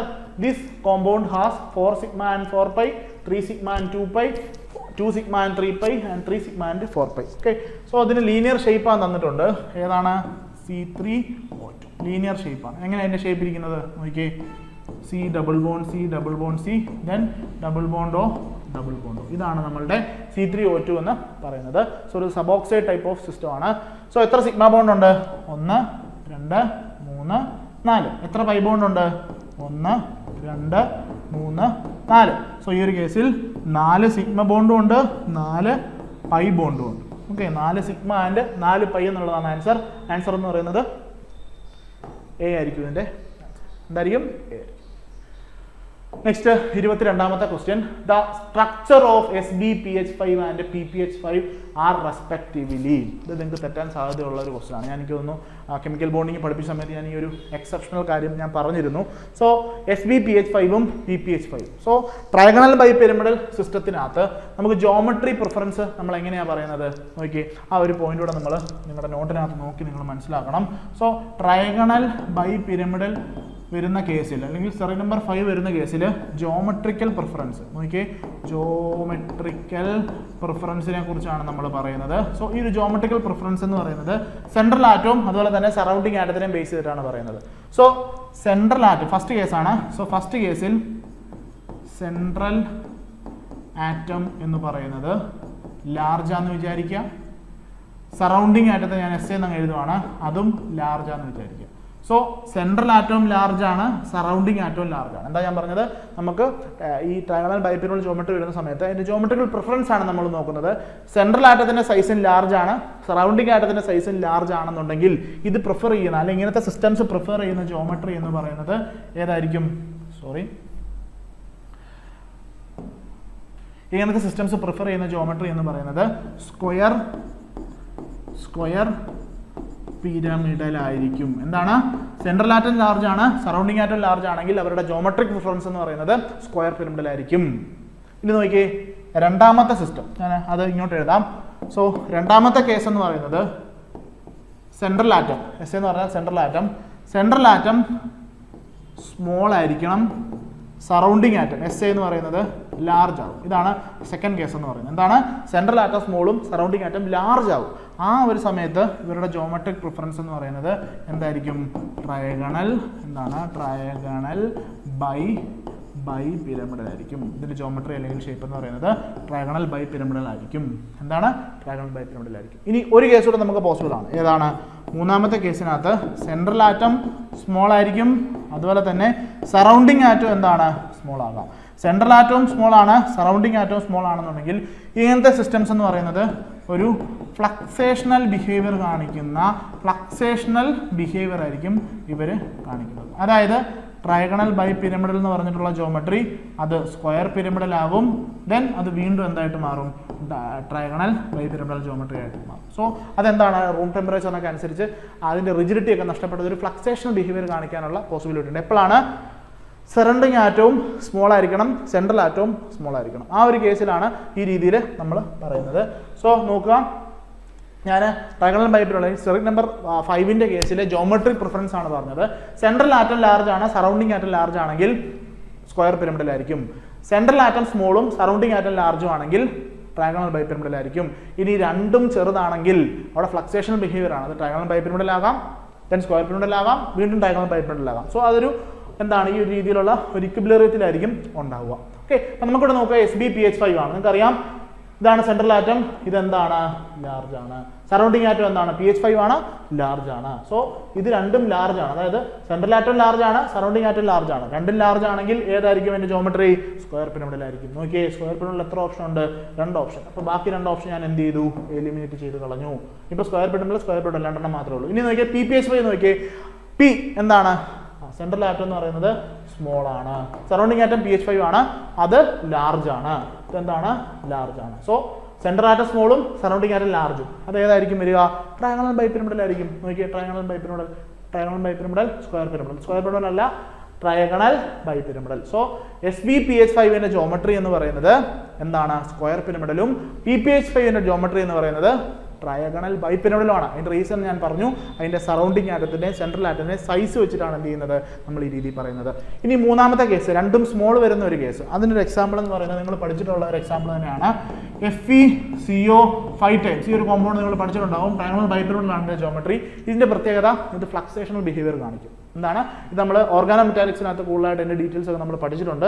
So ഇത് ഈ ഒരു മോളിക്യൂൾ എന്ന് പറയുന്നത് ഈ 3rd കാറ്റഗറിക്ക് എക്സാമ്പിൾ ആണ് ഈ ഒരു മോളിക്യൂൾ. അത് ട്രയഗണൽ ബൈ പിരമിഡൽ, ദെൻ ഇങ്ങനെ എന്ത് ചെയ്യുന്നുണ്ട്? CO ligands, axial CO, equatorial CO ആവും, ഇക്വറ്റോറിയൽ CO ആക്സിയൽ CO ആവും. ആ രീതിയിലുള്ള ഒരു ഫ്ലക്സേഷണൽ ബിഹേവിയർ കാണാനായിട്ട് സാധിക്കും. ഓക്കെ, സോ അതാണ് ഈ ഒരു ക്വസ്റ്റിനെ കുറിച്ച് നമുക്ക് പറയാനായിട്ടുള്ളത്. 22ാമത്തെ ക്വസ്റ്റിനെ കുറിച്ച് അതാണ് പറയാനായിട്ടുള്ളത്. ആൻസർ വരുന്നത് ഏതാണ്? ബി ആണ് അതിന്റെ ആൻസർ. 23ാമത്തെ ചോദ്യം, the reasons for the chemical inertness of the gaseous nitrogen at room temperature is best given by. Okay, അപ്പോൾ നമുക്കറിയാം M2 ഗ്യാസ് എന്താണ്? ഇനേർട്ട് ആണ്. സോ ബേസിക്കലി അതിന്റെ റീസൺ എന്താണെന്നാണ് ചോദിക്കുന്നത്. ഒന്ന്, ഹൈ ബോണ്ടിങ് എനർജി ഉള്ളി. ഓക്കെ, എന്തായാലും ഹൈ ബോണ്ട് ഡിസോസിയേഷൻ എനർജിയാണ്. കാരണം N2 ട്രിപ്പിൾ ബോണ്ട് ആണ്, ഷോർട്ട് ബോണ്ട് ആണ്. ബ്രേക്ക് ചെയ്യണമെങ്കിൽ ഹൈ ഡിസോസിയേഷൻ എനർജി കൊടുക്കണം. നമ്മൾ ആ റിലേഷൻ എപ്പോഴാണ് പറഞ്ഞത്? ബോണ്ട് ഓർഡറും ബോണ്ട് സ്ട്രെങ്തും ഡയറക്ട്ലി പ്രൊപ്പോർഷണൽ ആണ്. സോ N2ന്റെ കേസിൽ ബോണ്ട് ഓർഡർ 3 ആണ്. സോ എന്താണ്? ആ ഹൈ ബോണ്ടിങ് എനർജിയാണ്, അതിന് സംശയമൊന്നുമില്ല. ഒള്ളി എന്നാണ്. സോ നെക്സ്റ്റ് കൂടെ നോക്കാം.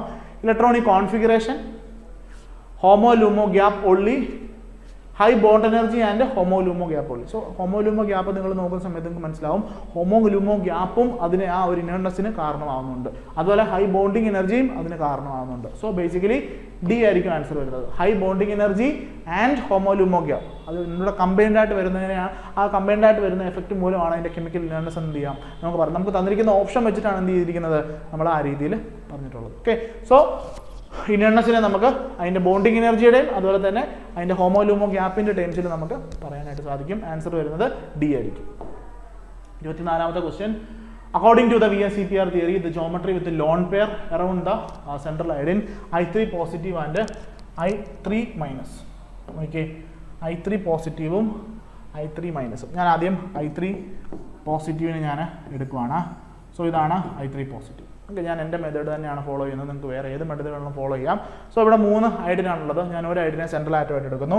അപ്പം എത്ര ബാലൻസ് ഇലക്ട്രോൺസ് വേണം? 7 എണ്ണം. പക്ഷേ ഇവിടെ ഒരു പോസിറ്റീവ് ചാർജ് ഉണ്ട്, അപ്പോൾ 6 കൺസിഡർ ചെയ്താൽ മതി. നോക്കിയേ, 1 2 3 4 5 6. എത്ര ബോണ്ട് ഫോം ചെയ്യാനുള്ള പോസിബിലിറ്റി ഉണ്ട്? 2 ഐഡിനാണ് എക്സ്ട്രാ ഉള്ളത്. അവർ 2 ബോണ്ട് ഫോം ചെയ്താൽ പിന്നെ പോയിട്ട് 2 ലോൺ പെയർ വരാനുള്ള പോസിബിലിറ്റി അവിടെ ഉള്ളൂ. ഓക്കെ, ഞാൻ പറഞ്ഞത് ഇത് എൻ്റെ കൺസെപ്റ്റാണ്. ബേസിക്കലി ഇത് ടെക്സ്റ്റ് ബുക്കിൽ ഇങ്ങനെ നോക്കിയാൽ നിങ്ങൾക്ക് കാണാനായിട്ട് പറ്റത്തില്ല. സോ നമ്മളുടെ ഒരു കൺവീനിയൻസിന് നമ്മളത് ചെയ്യുന്നു എന്നുള്ളതേ ഉള്ളൂ. സോ തിയററ്റിക്കലി അങ്ങനെ ഉണ്ടോ എന്നൊക്കെ ചോദിച്ചു കഴിഞ്ഞാൽ എനിക്കൊന്നും പറയാനില്ല. ബേസിക്കലി ഞാൻ ഈ ഒരു രീതിയിലാണ് ചെയ്യുന്നത്, അതുകൊണ്ട് ഞാൻ ഇങ്ങനെ പറഞ്ഞു എന്നുള്ളതേ ഉള്ളൂ. നിങ്ങൾക്ക് ഇതിൻ്റെ ബാലൻസ് ഇലക്ട്രോൺസ് ഒക്കെ വെച്ചിട്ട് അല്ലെങ്കിൽ ഇതിൻ്റെ സ്ട്രക്ചർ നോക്കിയിട്ട് എഴുതാനായിട്ട് സാധിക്കും. ഞാൻ ഈ ഒരു മെത്തേഡാണ് ഇതുവരെ ഫോളോ ചെയ്തത്, അതുകൊണ്ട് ഞാൻ ആ മെത്തേഡ് ഫോളോ ചെയ്യുന്നുള്ളതേ ഉള്ളൂ. സോ ഇവിടെ നോക്കുക, ആൻസർ കിട്ടിയാൽ മതി ഏത് മെത്തേഡ് ഫോളോ ചെയ്താലും. ഇവിടെ നോക്കിയേ, നമുക്കിവിടെ 2 ബോണ്ട് പെയറും 2 ലോൺ പെയറും ആണുള്ളത് അല്ലേ? 2 ബോണ്ട് പെയറും ഉണ്ട്, 2 ലോൺ പെയറും ഉണ്ട്. സോ 2 ബോണ്ട് പെയറും 2 ലോൺ പെയറും വരുമ്പോൾ സ്റ്റെറിക് നമ്പർ എത്ര വരേണ്ടത്? 4 ആണ് വരേണ്ടത്. 4 ആണെങ്കിൽ ഹൈബ്രിഡൈസേഷൻ sp3 ആയിരിക്കും. ജോമെട്രി എന്ന് പറയുന്നത് ടെട്രാഹെഡ്രൽ ആയിരിക്കും. എന്താ ചോദിച്ചിട്ടുള്ളത്? ജോമെട്രി അല്ലേ ചോദിച്ചിട്ടുള്ളത്? വിത്ത് ലോൺ ബേസ് ആണ്. ജോമെട്രി എന്ന് പറയുന്നത് എന്തായിരിക്കും? ടെട്രാഹെഡ്രൽ ആയിരിക്കും. ഏതിന്റെ കേസിലാണ്? I3 പോസിറ്റീവിന്റെ കേസിൽ ജോമെട്രി എന്താണ്? ടെട്രാഹെഡ്രൽ ആണ്. നോക്കിയേ, ടെട്രാഹെഡ്രൽ ട്രയാങ്കിൾ ബൈപിരമിഡൽ എന്ത് ചെയ്യാം? എലിമിനേറ്റ് ചെയ്ത് കളയാം. Then tetrahedral and triangle bipyramidal, tetrahedral and octahedral. So ബാക്കി 3 ഓപ്ഷൻസ് നമുക്ക് കൺസിഡർ ചെയ്യാനായിട്ട് സാധിക്കും. Then I3 minus. നോക്കിയേ, അടുത്തത് I3 മൈനസ് ആണ് നമ്മൾ നോക്കാനായിട്ട് പോകുന്നത്. സോ ഇവിടെ I central atom, balance electrons 7, ഒരു നെഗറ്റീവ് ചാർജ് ഉണ്ട്. അപ്പോൾ 8 ആയിട്ട് വേണം ഞാൻ എഴുതാനായിട്ട്. 8 ഇലക്ട്രോൺസ് ആയിട്ട് കൺസിഡർ ചെയ്യണം. 1 2 3 4 5 6 7 8. എത്ര ബോണ്ട് ഫോം ചെയ്യുന്നു? 2 ബോണ്ട് ഫോം ചെയ്യുന്നു. പോയിട്ട് ഒരു ലോൺ പെയർ, രണ്ടാമത്തെ ലോൺ പെയർ ആൻഡ് മൂന്നാമത്തെ ലോൺ പെയർ. അതായത് 2 ബോണ്ട് പെയറും 3 ലോൺ പെയറും. 3ഉം 2ഉം സ്റ്റെറിക് നമ്പർ എന്ന് പറയുന്നത് 5 ആണ്. ഹൈബ്രിഡൈസേഷൻ sp3d ആയിരിക്കും. ജോമെട്രി എന്തായിരിക്കും? Trigonal bipyramidal. 3 2 5 ആണ്. sp3d ആണെങ്കിൽ അതിൻ്റെ ഹൈബ്രിഡൈസേഷൻ sp3d ആണെങ്കിൽ ജോമെട്രി എന്താണ്? Trigonal bipyramidal. So tetrahedral and tetrahedral eliminate ചെയ്തു. ടെട്രാഹെഡ്രൽ ആൻഡ് ട്രയഗണൽ ബൈപിരമിഡൽ എന്നുള്ളതാണ് നമ്മുടെ ആൻസർ. Last option. ഒക്ടാഹെഡ്രൽ ഒരിക്കലും വരത്തില്ല. So tetrahedral and trigonal bipyramidal എന്നുള്ളതാണ് നമ്മുടെ ആൻസർ. സോ 24ന്റെ ആൻസർ ഏതാണ്? സി ആയിരിക്കും. സോ ഈ രീതിയിൽ ചെയ്യാം. സോ ഇതൊക്കെ വളരെ കോമൺ ആയിട്ട് ചോദിക്കുന്ന സാധനങ്ങളാണ്. I3 positive, I3 minus. So ഇത് റിപ്പീറ്റഡ് ആയിട്ട് ഇങ്ങനെ ചോദിക്കുന്ന കൺസെപ്റ്റ്സ് ആണ്. സോ നിങ്ങൾക്ക് വേണമെങ്കിൽ കുറേ പ്രാക്ടീസ് ചെയ്യുമ്പോൾ നിങ്ങൾ അത്ര കോൺഫിഡൻ്റ് ആണെങ്കിൽ നേരെ ഓപ്ഷനിലേക്ക് പോവുക, ഡയറക്റ്റ് ആയിട്ട് ചെയ്യാം. ഇല്ല, നിങ്ങൾക്ക് കൺഫ്യൂഷൻ ഉണ്ടെന്നുണ്ടെങ്കിൽ ഈ രീതിയിൽ എന്ത് ചെയ്യുക? അതിനെ ചെയ്തെടുത്തിട്ട് ആൻസറിലേക്ക് പോകാനായിട്ട് ശ്രമിക്കുക. നെക്സ്റ്റ് 25ാമത്തെ ചോദ്യം. The number of lone pair are identical in the pairs. Okay, ഇതിനകത്ത് number of lone pairs same ആയിട്ടുള്ളത് ഏത് പെയറിനാണെന്നാണ് ചോദിച്ചിരിക്കുന്നത്. സോ ഫസ്റ്റ് ജെനോൺ F4 ആണ്. Balance electrons 8. നോക്കി, 1 2 3 4 5 6 7 8. എത്ര ബോണ്ട്? 4 ബോണ്ട് ഫോം ചെയ്തിട്ടുണ്ട്. പോയിട്ട് ഒരു lone pair, 2 loan pair. So ഇവിടുത്തെ കേസിൽ 2 ലോൺ പെയർ ആണ് നമുക്കുള്ളത്. ദെൻ ClF3 നോക്കാം. ClF3. സോ ഇതിൻ്റെ ഷേപ്പ് എന്ന് പറയുന്നത് സ്ക്വയർ പ്ലാനർ ആയിരിക്കും. ഇനി ClF3ക്ക് ക്ലോറിനാണ്. 7 എണ്ണം വരും. 1 2 3 4 5 6 7 7 വരെ ഉള്ളൂ, 8 ഇല്ല, 7. ദെൻ എത്ര ബോണ്ട് ഫോം ചെയ്യുന്നുണ്ട്? അത് 3 ബോണ്ട്, 3 ഫ്ലൂറിനാണുള്ളത്. So 1 2 and 3. എത്ര ലോൺ പെയർ ഉണ്ട്? ഒരു ലോൺ പെയർ, രണ്ടാമത്തെ lone pair. So 2 lone pair form ചെയ്യുന്നുണ്ട്, 3 ബോണ്ട് പെയർ ഫോം ചെയ്യുന്നുണ്ട്. സോ ഇവിടെ എത്രയാണ്? 2 ലോൺ പെയർ ആണ് വരുന്നത്. സോ ഐഡന്റിക്കൽ ഏതെന്നാണ് ചോദ്യം. സോ ആൻസർ വരുന്നത് ഏതാ? എ ആയിരിക്കും അതിൻ്റെ ആൻസർ വരുന്നത്. സോ അല്ലേ, ആൻസർ ഓൾറെഡി കിട്ടി. ബാക്കിയുള്ള കൂടെ നമുക്കൊന്ന് ഓടിച്ച് നോക്കാം. നെക്സ്റ്റ് Xenon O4 ആണുള്ളത്. സോ 1 2 3 4 5 6 7 8. നോക്കുക, ഒരു ബോണ്ട്, രണ്ടാമത്തെ ബോണ്ട്, മൂന്നാമത്തെ ബോണ്ട് ആൻഡ് നാലാമത്തെ ബോണ്ട്. ഇവിടെ ലോൺ പെയർ ഒന്നുമില്ല, 0 ആണ്. ഇനി ICl4 minus, ICl4 minus. So ഐഡിനാണ് ലോൺ സെൻട്രൽ ആറ്റം വരുന്നത്. 7 ബാലൻസ് ഇലക്ട്രോൺസ് ഉണ്ട്, ഒരു നെഗറ്റീവ് ചാർജ് ഉണ്ട്. സോ 8 ആയിട്ട് വേണം കൺസിഡർ ചെയ്യാൻ. 1 2 3 4 5 6 7 8. 1 2 3 4.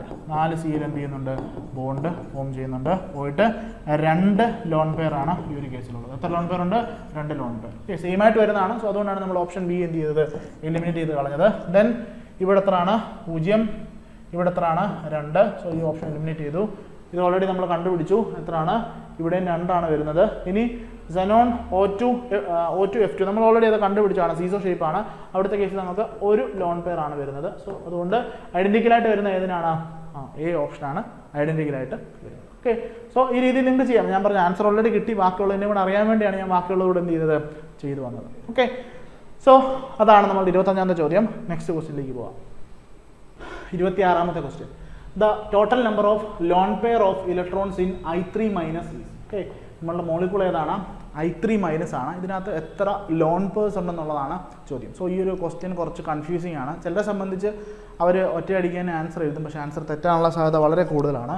സോ നോക്കിയേ, I3 മൈനസ് ആണ് നമ്മളുടെ മോളിക്കൂൾ എന്ന് പറയുന്നത്. സോ ഇതിനകത്ത് എത്ര നമ്പർ ഓഫ് ലോൺ പേഴ്സ് ഉണ്ടെന്നുള്ളതാണ് ക്വസ്റ്റ്യൻ. ഓക്കെ, സോ നോക്കിയേ, നമ്മുടെ അയഡിനാണ് സെൻട്രൽ ആറ്റം എന്ന് പറയുന്നത്. അപ്പം വാലൻസ് ഇലക്ട്രോൺസ് 7 ഉണ്ട്, നെഗറ്റീവ് ചാർജ് ഉണ്ട്. അപ്പോൾ 8 ആയിരിക്കും വരുന്നത്. നോക്കിയേ, 1 2 3 4 5 6 7 8 1 2 രണ്ട് ബോണ്ട് ഫോം ചെയ്യുന്നുണ്ട്.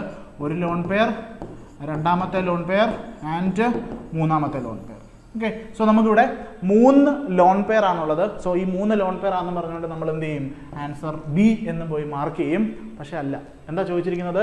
Total number of lone pair എത്ര ഉണ്ടെന്നാണ് ചോദിച്ചിരിക്കുന്നത്. സോ ഇവിടെ കൊണ്ട് നമ്മൾ എന്ത് ചെയ്യും? 3 വിചാരിച്ച് 3 പോയി മാർക്ക് ചെയ്യും. പക്ഷെ എന്താണ്? 3 അല്ല. ഇവിടെ 2 അയഡിൻ വേറെ ഉണ്ട്. ഇവർക്ക് എന്തുണ്ട്? നിങ്ങൾക്കറിയാം, അയഡിനകത്ത് നമുക്ക് 3 ലോൺ പേഴ്സ് ഉണ്ടെന്നുള്ള കാര്യം ഓർത്തിരിക്കുക. അങ്ങനെ 2 അയഡിൻ നമുക്കുണ്ട്. സോ എത്ര ലോൺ പെയർ ഉണ്ട്?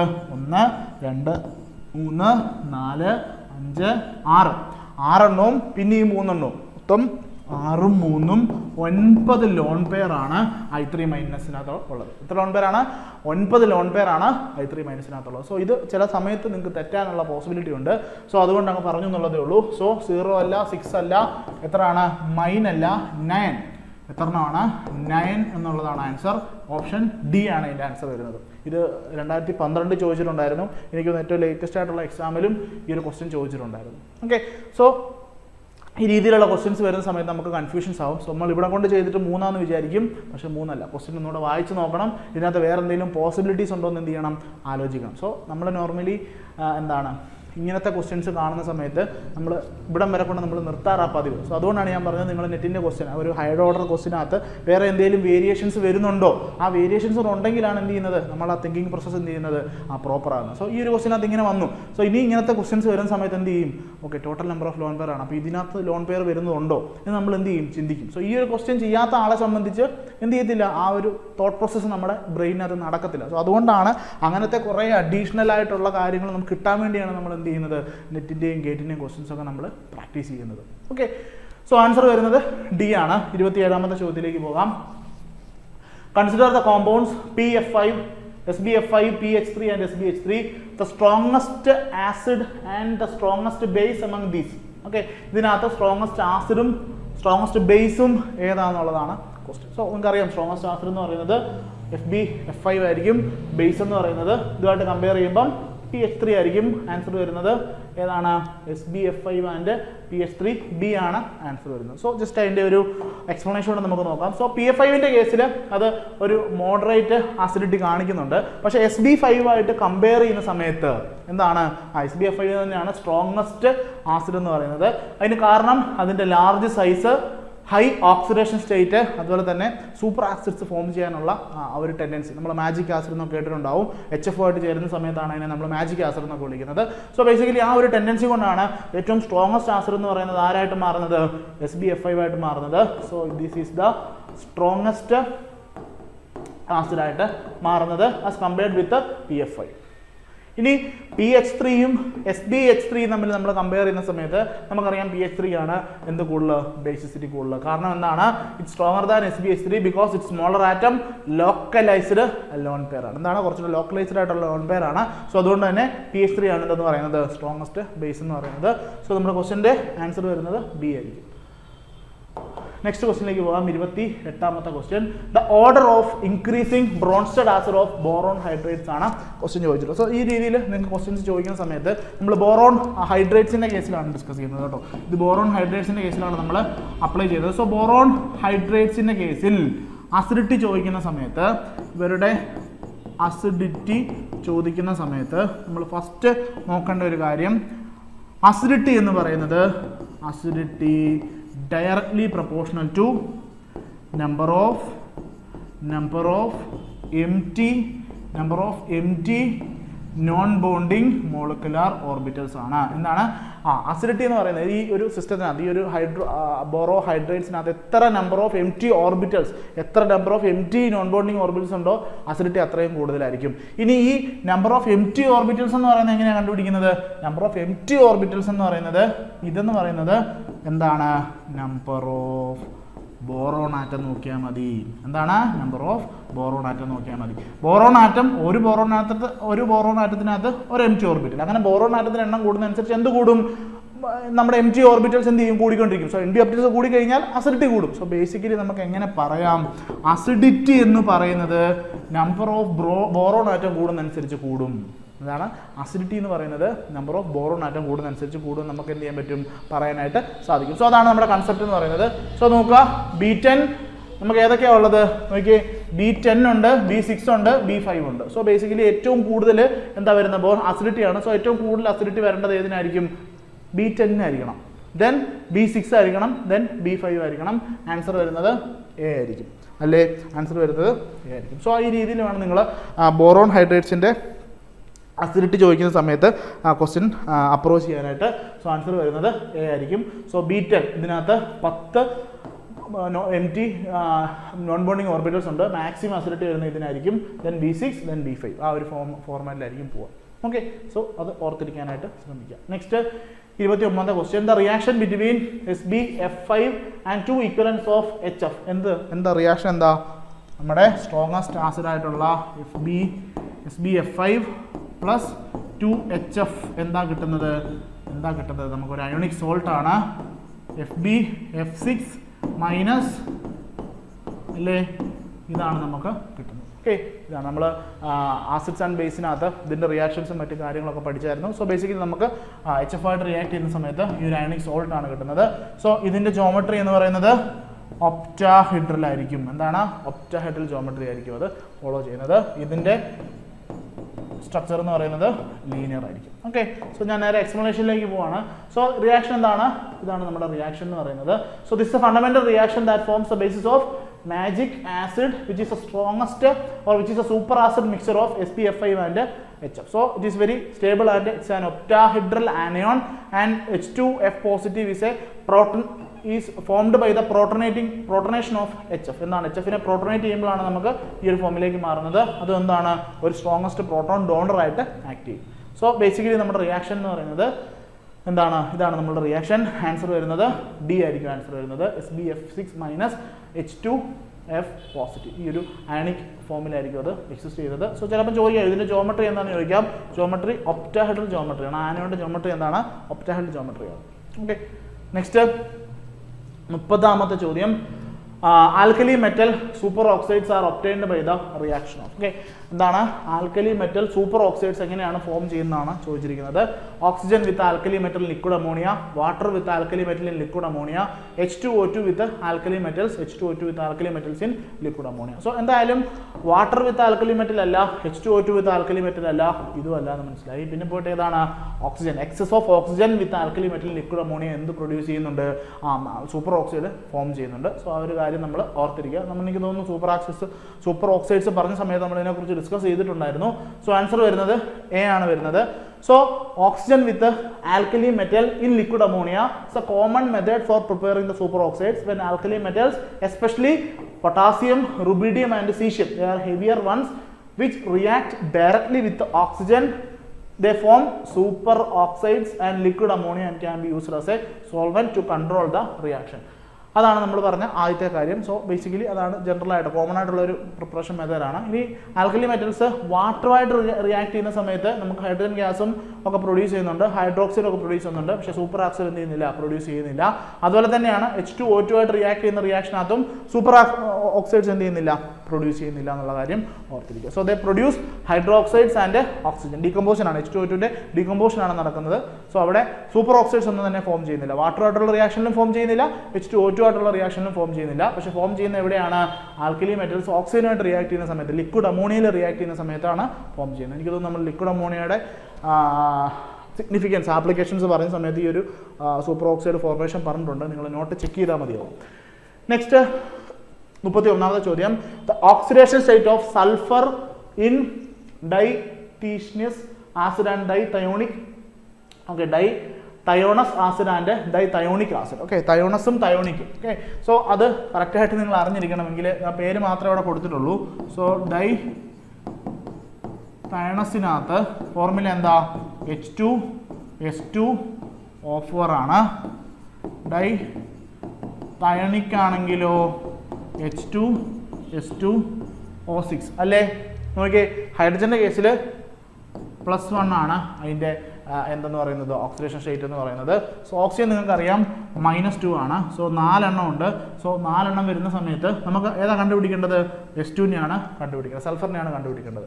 സോ നോക്കിയേ, നമ്മൾ 2 + 2x എനിക്കറിയില്ല സൾഫറിൻ്റേത്, മൈനസ് എത്ര 4 ഓക്സിജൻ -2 ചാർജ് -8 = ഓവറോൾ എന്താണ് 0 ആയിരിക്കും. സോ 2x = 8 - 2 എന്ന് വരും. 2x = 6 എന്ന് വരും. x = 6/2 അല്ലെങ്കിൽ +3 എന്നായിരിക്കും വരിക. സോ ആദ്യത്തെ കേസിൽ +3 ആണ് എന്ന് നമുക്ക് മനസ്സിലായി. സോ +3 വരുന്ന എത്ര ഓപ്ഷൻ ഉണ്ട്?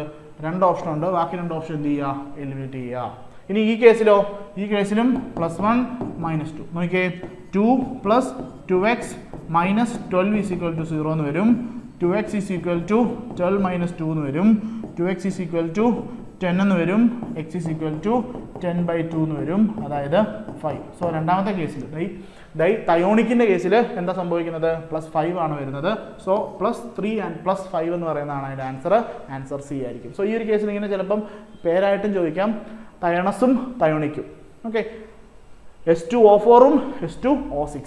അത് നമ്മൾ പറഞ്ഞു പോയതാണ്. സോ ഇങ്ങനെ ഇതുപോലെ തന്നെ phosphorus, nitrogen compounds, halogen compounds ഒക്കെ വരുന്ന സമയത്തും അതിൻ്റെ ഓക്സിഡേഷൻ സ്റ്റേറ്റ് വളരെ ഇമ്പോർട്ടൻ്റ് ആണ്. കുറേ അധികം കോമ്പൗണ്ട്സ് നമ്മൾ പഠിച്ചിട്ടുണ്ട്. മെയിൻ ഗ്രൂപ്പ് എലമെൻസിനകത്ത് ഒരുപാട് ഫോസ്ഫർ നൈട്രജൻ, സൾഫർ നൈട്രജൻ, അങ്ങനെ കുറേ കോമ്പൗണ്ട്സ് നമ്മൾ പഠിച്ചിട്ടുണ്ട്. അവിടെയൊക്കെ തന്നെ സൾഫർ, ഫോസ്ഫറസ് ഇതിൻ്റെയൊക്കെ ഓക്സിഡേഷൻ സ്റ്റേറ്റ് ചോദിക്കാം. ഓക്കെ, സോ അത് ഓർത്തിരിക്കാനായിട്ട് ശ്രമിക്കുക. ഇവിടെ ആൻസർ വരുന്നത് സി. നെക്സ്റ്റ്, സോ അതിൻ്റെ ഒരു എക്സ്പ്ലനേഷൻ ആണ് ഇവിടെ കൊടുത്തിട്ടുള്ളത്. സോ ഡൈതയോണസിന് H2S2O4 ആണ്. നമ്മൾ ഓൾറെഡി കാര്യങ്ങൾ പറഞ്ഞു, ജസ്റ്റ് വേറെ കാര്യങ്ങളൊന്നും തന്നെ ഇല്ല. ജസ്റ്റ് എങ്ങനെയാണ് കാൽക്കുലേറ്റ് ചെയ്യുന്നുള്ളത് ഒന്നുകൂടെ ഒന്ന് പറഞ്ഞു എന്നുള്ളതേ ഉള്ളൂ. നിങ്ങൾ ജസ്റ്റ് വായിച്ച് നോക്കിയാൽ മതി. സോറി. നെക്സ്റ്റ് 32ാമത്തെ ചോദ്യം, in the synthesis of PD polydimethyl siloxane the chain forming, branching and terminating agents respective. ഇത് നമ്മൾ ഇത് പഠിച്ച സമയത്തും ഞാനൊരു ട്രിക്ക് വെച്ചിട്ടാണ് നിങ്ങളെ പഠിപ്പിച്ചിട്ടുണ്ടായിരുന്നത്. സോ ചെയിൻ ഫോമിംഗ് ആണെങ്കിൽ എന്താണ് നോക്കിയേ, ചെയിൻ ഫോമിംഗ് ആകണമെന്നുണ്ടെങ്കിൽ എത്ര റിയാക്റ്റീവ് ഗ്രൂപ്പ്സ് നമുക്ക് വേണം? നമുക്ക് 2 Cl ഉള്ള കേസിലാണ് ചെയിനിങ് ഫോർമേഷൻ നടക്കുന്നത്. ഇനി ബ്രാഞ്ചിങ് ആണെങ്കിലോ, ബ്രാഞ്ചിങ് അല്ലെങ്കിൽ ക്രോസ് ലിങ്കിങ് എന്ന് പറഞ്ഞു കഴിഞ്ഞാൽ, ബ്രാഞ്ചിങ് അല്ലെങ്കിൽ ക്രോസ് ലിങ്കിൻ്റെ കേസിൽ നമുക്ക് എത്ര എണ്ണം വേണം? 3 Cl നമുക്ക് വേണം. ഇനി ടെർമിനേഷൻ ആണെങ്കിലോ, ടെർമിനേറ്റിംഗ് ഏജൻ്റായിട്ട് വർക്ക് ചെയ്യണമെന്നുണ്ടെങ്കിൽ ഒറ്റ Cl മതി. അവിടെ കൊണ്ട് എന്ത് ചെയ്യും? അത് ടെർമിനേറ്റഡ് ആവും. സോ ഈ ഒരു ട്രിക്ക് വെച്ചിട്ടാണ് നമ്മൾ എന്ത് ചെയ്യുന്നത്? കണ്ടുപിടിക്കുന്നത്. സോ ഈ Cl നമ്പർ മാത്രം നോക്കിയാൽ മതി. നോക്കിയേ, ഇപ്പം ചെയിൻ ഫോമിങ്, ബ്രാഞ്ചിങ്, അതുപോലെ തന്നെ ടെർമിനേറ്റിംഗ്. സോ ചെയിൻ ഫോമിംഗ് ആണെങ്കിൽ 2 Cl. So 2 Cl, 3 Cl, 2 Cl. So ഇത് എന്ത് ചെയ്യാം? എലിമിനേറ്റ് ചെയ്ത് കളയാം. സോ ഇവിടെ 2 Cl ആണ് വരുന്നത്, ഇവിടെ 2 Cl ആണ് വരുന്നത്, ഇവിടെ 2 Cl ആണ് വരുന്നത്. നെക്സ്റ്റ് എന്താണ്? ബ്രാഞ്ച് ഫോമിംഗ് ആണ്. ബ്രാഞ്ച് ഫോമിംഗ് ഞാൻ പറഞ്ഞു 3 Cl ഗ്രൂപ്പ്സ് വേണം. സോ അതിലെ ബ്രാഞ്ചിങ് അല്ലെങ്കിൽ ക്രോസ് ലിങ്കിങ് നടക്കത്തുള്ളൂ. സോ ഇവിടെ എന്തില്ല? 3 എണ്ണം ഇല്ല, ഒരെണ്ണേ ഉള്ളൂ. ഇവിടെ 3 ഉണ്ട്, ഇവിടെ 3 ഉണ്ട്. സോ ഇതെന്താണ്? ഇത് രണ്ടും നമുക്ക് കൺസിഡർ ചെയ്യാം. എ ഓപ്ഷൻ നമുക്ക് എലിമിനേറ്റ് ചെയ്യാം. ഇനി നോക്കിയേ, ടെർമിനേറ്റിംഗ് അത് എത്ര Cl പാടുള്ളൂ? ഒറ്റ Cl പാടുള്ളൂ. സോ ഇവിടെ Cl ഇല്ല. സോ ഇത് എലിമിനേറ്റ് ചെയ്യാം. ആൻസർ വരുന്നത് എന്തായിരിക്കും? ബി ആണ് നമ്മളുടെ ആൻസർ വരുന്നത്. സോ ഈ ഒരു കാര്യം മാത്രം ഓർത്തിരുന്നാൽ മതി. ചെയിൻ ഫോമിംഗ് ആണെങ്കിൽ 2 Cl വേണം. ബ്രാഞ്ചിങ് ആണെന്നുണ്ടെങ്കിൽ, അല്ലെങ്കിൽ ക്രോസിലിംഗ് ആണെന്നുണ്ടെങ്കിൽ 3 Cl വേണം. ടെർമിനേറ്റിംഗ് ആണെങ്കിൽ ഒറ്റ Cl മതി, അല്ലെ ഒറ്റ റിയാക്റ്റീവ് സൈറ്റ് മതിയാവും. സോ ആൻസർ വരുന്നത് ബി ആണ്. ജസ്റ്റ് ഇതിന്റെ എക്സ്പ്ലനേഷൻ നമുക്ക് നോക്കി പോവാം. So in the synthesis of the PDMS, the type of സിലൈൻ used determines its role in the polymer structure. So it is based on the number of reactive chlorine atom. ഞാൻ പറഞ്ഞു, നമ്മൾ ആ chlorine atom എത്ര number of chlorine atom ഉണ്ടോ അതാണല്ലോ reaction, അല്ലെങ്കിൽ അത് മാറിയിട്ടാണല്ലോ നമ്മളുടെ ആ ഒരു ലിങ്കേജ് വരുന്നത്. So basically the number of reactive chlorine atom is available for forming the siloxane. So ആ ലിങ്കേജ് ഫോം ചെയ്യുന്നതിനനുസരിച്ചാണ് നമ്മൾ അതിന്റെ സ്ട്രക്ചർ പറയുന്നത്. ഫസ്റ്റ് ചെയിൻ ഫോമിംഗ് ഏജന്റ് ആണ്. So this agent forms the linear backbone of the polymer. It requires എത്രണ്ണമാണ് 2 reactive sites to connect to the other monomer units. എന്ത് ചെയ്യണം? രണ്ട് പേരെ എന്ത് ചെയ്യണം? കണക്ട് ചെയ്യാനായിട്ട് വേണം. സോ രണ്ട് പേരെ വേണമെന്നുണ്ടെങ്കിൽ എന്താണ്? 2 Cl ആണ് വേണ്ടത്. So 2 Cl groups can form എന്താണ്? Linear chains by condensation. Okay, അപ്പോൾ അതുകൊണ്ടാണ് ഞാൻ പറഞ്ഞത് ഈ ഒരു ചെയിൻ ഫോമിംഗ് ആണെന്നുണ്ടെങ്കിൽ 2 Cl ആണ് നമുക്ക് വേണ്ടത്. ഇനി നോക്കിയേ, ഇനി ബ്രാഞ്ചിങ് ഏജന്റ് ആണെങ്കിലോ, to introduce branches or cross link the polymer structure a monomer unit need to able to connect to 3 or more other units. എന്താണ്? 3 കൂടുതൽ യൂണിറ്റ്സ് ആവശ്യമായിട്ടുണ്ട്. So 3 Cl groups can form എന്താണ്? എന്താണ് ആ ഒരു ലിങ്കേജ് നമുക്ക് form ചെയ്യാനായിട്ട് സാധിക്കും. So it introduces the cross links or branches in the polymer. Okay, അപ്പോൾ നമുക്ക് 3 Cl ഉണ്ടെന്നുണ്ടെങ്കിൽ ക്രോസ് ലിങ്ക്സ് അല്ലെങ്കിൽ ബ്രാഞ്ചിങ് ഇൻട്രൊഡ്യൂസ് ചെയ്യാനായിട്ട് സാധിക്കും. ഇനി ടെർമിനേറ്റിംഗിന്റെ കേസിലോ, this agent stops the growth of the polymer chain. It reacts with the growing chain end but cannot propagate further, so it has only one reactive site. ഒറ്റ reactive സൈറ്റേ പാടുള്ളൂ. അപ്പോൾ ഒറ്റ ക്ലോറിൻ മാത്രമേ നമുക്ക് പാടുള്ളൂ. സോ അവിടെ കൊണ്ട് എന്ത് ചെയ്യുന്നുണ്ട്? അത് സ്റ്റോപ്പ് ചെയ്യുകയാണ് ചെയ്യുന്നത്. സോ ആ പോളിമറിന്റെ ഗ്രോത്തിനെ സ്റ്റോപ്പ് ചെയ്യാൻ വേണ്ടിയാണ് നമ്മൾ ടെർമിനേറ്റിംഗ് ഏജന്റ് ഉപയോഗിക്കുന്നത്. സോ PDMSന്റെ കേസിൽ ഈ ഒരു 3 പോയിന്റ് ഓർത്തിരുന്ന് കഴിഞ്ഞാൽ ചോദിക്കും. എനിക്കൊന്ന് last technical assistant chemical examiners ലബോറട്ടറിയുടെ എക്സാമിലും ഇതിനെ ബേസ് ചെയ്തിട്ടൊരു ക്വസ്റ്റൻ ഉണ്ടായിരുന്നു. സോ അത് എഴുതിയവർക്ക് അത് ക്ലിക്കായിട്ടുണ്ടാവും. സോ ബേസിക്കലി ഇതിങ്ങനെ ഇടയ്ക്കൊക്കെ ചോദിക്കുന്ന ഒരു ടൈപ്പ് ഓഫ് ക്വസ്റ്റൻ ആണ്. അപ്പോൾ ഓർത്തിരിക്കാനായിട്ട് ശ്രമിക്കാം. നെക്സ്റ്റ് 33ാമത്തെ ചോദ്യം. The common hapticity observed for the coordination number of C16 to a metal centre. Okay, അപ്പോൾ ഇതിനകത്ത് കുറേ ആൾക്കാർ, എനിക്ക് തോന്നുന്നു ഈ ഒരു ക്വസ്റ്റ്യൻ എനിക്ക് എപ്പോഴോ ഏത് എക്സാമിനാണെന്ന് ഞാൻ ഓർക്കുന്നില്ല. ഈ ഒരു ക്വസ്റ്റ്യൻ ചോദിച്ച സമയത്ത് ചില ആൾക്കാർ 2 എന്ന് എഴുതിയിട്ടുണ്ട്, ചില ആൾക്കാർ 6 എന്ന് എഴുതിയിട്ടുണ്ട്. സോ ശരിക്കും ഒബ്സർവ് ചെയ്യുന്നുള്ളത് 2 ആണ്. ഹാപ്റ്റിസിറ്റി 2 മാത്രമാണ് ഒബ്സർവ് ചെയ്യുന്നുള്ളത്. ചില ബുക്കുകളിൽ ഹാപ്റ്റിസിറ്റി 1 to ഹാപ്റ്റിസിറ്റി 6 പോസിബിൾ ആണെന്ന് പറയുന്നുണ്ട്. പക്ഷേ ഒബ്സർവ്ഡ് ആയിട്ടുള്ളത് ഏതാണ്? നമ്മുടെ ഈ ഒരു കേസിൽ C16ന്റെ കേസിൽ ഒബ്സർവ്ഡ് ആയിട്ടുള്ള ഹാപ്റ്റിസിറ്റി എന്ന് പറയുന്നത് എന്താണ്? 2 ആണ്. സോ ആൻസർ വരുന്നത് 2 ആയിരിക്കും. അത് നിങ്ങൾ മറന്നു പോകരുത്. ഹാപ്റ്റിസിറ്റി എന്താണ്? അതൊരു ജസ്റ്റ് ഒരു ഡബിൾ ബോണ്ട് പോലെ. അത് ഇങ്ങനെയാണ് ഞാൻ ഓർഗാനോമെറ്റാലിക്സ് ഞാനാണ് നിങ്ങളെ പഠിപ്പിച്ചത്. സോ ഈ രീതിയിലാണ് ഞാൻ അതിനെ നിങ്ങൾക്ക് പറഞ്ഞു തന്നത്. സോ ഇതിൻ്റെ ഹാപ്റ്റിസിറ്റി എന്ന് പറയുന്നത് എന്താണ്? ഹാപ്റ്റിസിറ്റി 2 ആയിരിക്കും. സോ ഈ രീതിയിലാണ് നിങ്ങളത് മനസ്സിലാക്കാനെന്നാണ് ഞാൻ നിങ്ങളോട് പറഞ്ഞത്. സോ ഹാപ്റ്റിസിറ്റി 2 തന്നെയാണ്, അതിനകത്ത് മാറ്റമൊന്നുമില്ല. സോ എന്താ ഞാൻ പറഞ്ഞത്? The common hapticity observed for the coordination of C16 ആണ്. സോ 2 ആയിരിക്കും വരുന്നത്. ആൻസർ എ ആയിരിക്കും ആൻസർ വരുന്നത്. സോ ഇത് ജസ്റ്റ് ഒരു എക്സ്പ്ലനേഷനോടെ പറഞ്ഞു പോകാം. So this buckminsterfullerene is a unique ligand in coordination chemistry due to its spherical structure with numerous carbon atoms and delocalized pylon. എനിക്കൊന്ന് ഒരു വട്ടം ചോദിച്ചിരുന്നത് എത്ര പെന്റഗണൽ റിംഗ്സും ഹെക്സഗണൽ റിംഗ്സും ഉണ്ടായിരുന്നുള്ളതാണ്. സോ അത് നമ്മൾ വഴിയെ എനിക്കൊന്ന് ആ ക്വസ്റ്റ്യൻ നമ്മൾ ചെയ്യുന്നുണ്ട്.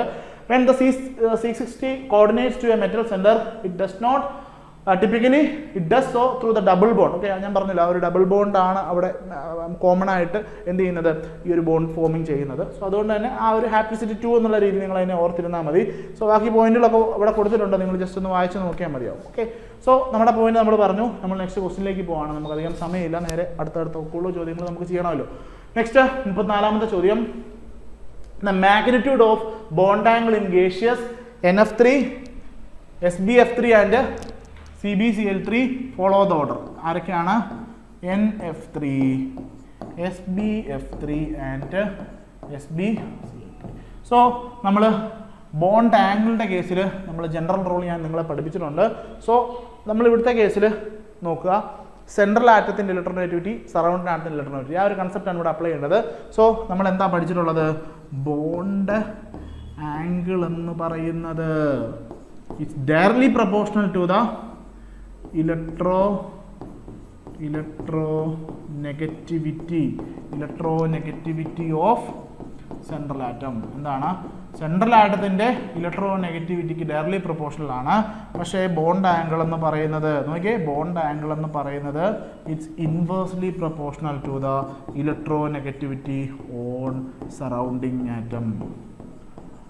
എന്താണ്? സറൗണ്ടിങ് ആറ്റമായിട്ട് കമ്പയർ ചെയ്യുമ്പോൾ അത് ഇൻവേഴ്സ്ലി പ്രൊപ്പോർഷണൽ ആണ്. സോ ഇവിടെ നോക്കുക, nitrogen SbF3 and SbCl3. So ഇത് തമ്മിൽ കമ്പയർ ചെയ്യുന്ന സമയത്ത് നമുക്ക് സെൻട്രൽ ആറ്റം എന്താണ് ഇവിടെ രണ്ടിടത്തും എസ് ബി ആണ് വരുന്നത്, ഇവിടെ സെൻട്രൽ ആറ്റം എന്ന് പറയുന്നത് നൈട്രജൻ ആണ്. So bond angle is directly proportional to എന്താണ് ഇലക്ട്രോനെഗറ്റിവിറ്റി ഓഫ് സെൻട്രൽ ആറ്റം. അങ്ങനെ നോക്കുമ്പം NF3-ക്കാണ് ഏറ്റവും കൂടുതൽ ബോണ്ട് ആംഗിൾ വരേണ്ടത്. സോ ആ ഒരു കൺസെപ്റ്റ് നമുക്ക് NF3-ക്കാണ് ഏറ്റവും കൂടുതൽ മനസ്സിലായി.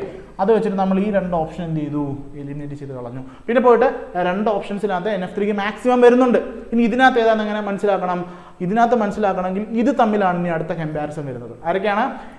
SbF3-യും SbCl3-യും. നോക്കിയേ, സെൻട്രൽ ആറ്റം സെയിം ആണെങ്കിൽ സറൗണ്ടിങ് ആറ്റത്തിന്റെ ഇലക്ട്രോനെഗറ്റിവിറ്റി വേണം നോക്കാൻ. അങ്ങനെ ബോണ്ട് ആംഗിളായിട്ട് കണക്ട് ആയിട്ടുള്ളത് bond angle is inversely proportional to the electronegativity of surrounding atom ആണ്.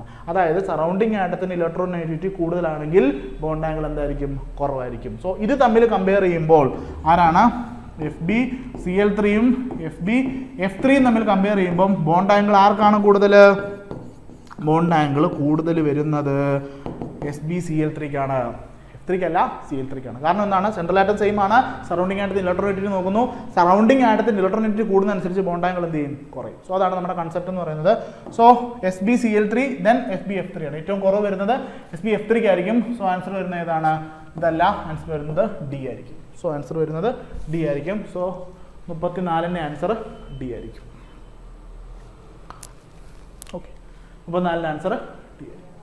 നെക്സ്റ്റ് 35-ാമത്തെ. ഓക്കെ, അതിൻ്റെ ഒരു എക്സ്പ്ലനേഷനും കാര്യങ്ങളാണ് കൊടുത്തിട്ടുള്ളത്. നിങ്ങളുടെ ആ ഒരു നോട്ടിൻ്റെ കൂടെ നിങ്ങളിത് വായിച്ച് മനസ്സിലാക്കിയാൽ മതി. സെയിം കൺസെപ്റ്റ് തന്നെയാണ് നമ്മുടെ electronegativity of central atom. Okay, നമുക്ക് സെൻട്രൽ ആറ്റം സെയിം ആണ് വരുന്നെങ്കിൽ എന്താണ് നമ്മൾ ഇലക്ട്രോനെഗറ്റിവിറ്റി സെൻട്രൽ ആറ്റത്തിന് കൂടുതലാണെങ്കിൽ അതിന് മാക്സിമം ബോണ്ട് ആംഗിൾ ആയിരിക്കും. ഇനി surrounding central atom same surrounding atom ഡിഫറൻറ്റും ആണെങ്കിൽ സറൗണ്ടിങ് ആറ്റത്തിന് ഇലക്ട്രോനെഗറ്റിവിറ്റി കൂടുന്നതനുസരിച്ച് ബോണ്ട് ആംഗിൾ കുറയും. അത്രേ ഉള്ളൂ ബേസിക് ആയിട്ടുള്ള കൺസെപ്റ്റ്. സോ അതിനൊരു എക്സ്പ്ലനേഷൻ കൊടുത്തിട്ടുണ്ടെന്നുള്ളേ ഉള്ളൂ. നിങ്ങൾ ജസ്റ്റ് ഒന്ന് വായിച്ച് നോക്കിയാൽ മതിയാവും, വേറെ കാര്യങ്ങളൊന്നുമില്ല. ഓക്കെ, സോ നെക്സ്റ്റ് ക്വസ്റ്റ്യനിലേക്ക് പോകാം. 35-ാമത്തെ ചോദ്യം. In compound N3P3F6 the geometry around the nitrogen and phosphorus respectively. So N3P3F6 നമ്മൾ ക്ലാസ്സിൽ പഠിപ്പിച്ച സമയത്ത് അതിൻ്റെ പോയിന്റ് ഗ്രൂപ്പ് ഉൾപ്പെടെ ഞാൻ പഠിപ്പിച്ചിരുന്നു. സോ ഇതിൻ്റെ പോയിന്റ് ഗ്രൂപ്പ് എന്താ വരുന്നത്? ഇതിൻ്റെ പോയിന്റ് ഗ്രൂപ്പ് എന്ന് പറയുന്നത് D3H ആണ് ഇതിൻ്റെ പോയിന്റ് ഗ്രൂപ്പ് വരുന്നത്. സോ ഇത് സ്ട്രക്ചർ എങ്ങനെയാണ് വരുന്നത് നോക്കിയേ. സോ ഇതാണ് നമ്മളുടെ N3P3F3 എന്ന് പറയുന്നത്. സോ നിങ്ങൾ നൈട്രജനെ നോക്കുക. നൈട്രജനെ നോക്കുന്ന സമയത്ത് 1, 2 എന്തുണ്ട്, ഒരു ലോൺ പെയറും ഉണ്ട്.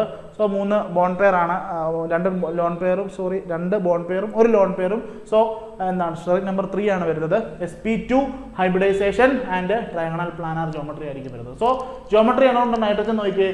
Each nitrogen is bonded to 2p എന്താണ് 2 p ആയിട്ട് ബോണ്ട് ചെയ്തിട്ടുണ്ട്. 2 p atoms and has 1 lone pair. The delocalization of the lone pair allows the planar geometry. എന്താണ്? sp2 ഹൈബ്രിഡൈസേഷൻ ആണ്. സോ നൈട്രജന്റെ ചുറ്റിനും എന്താണ്, പ്ലാനാർ ജോമെട്രി തന്നെയാണ്.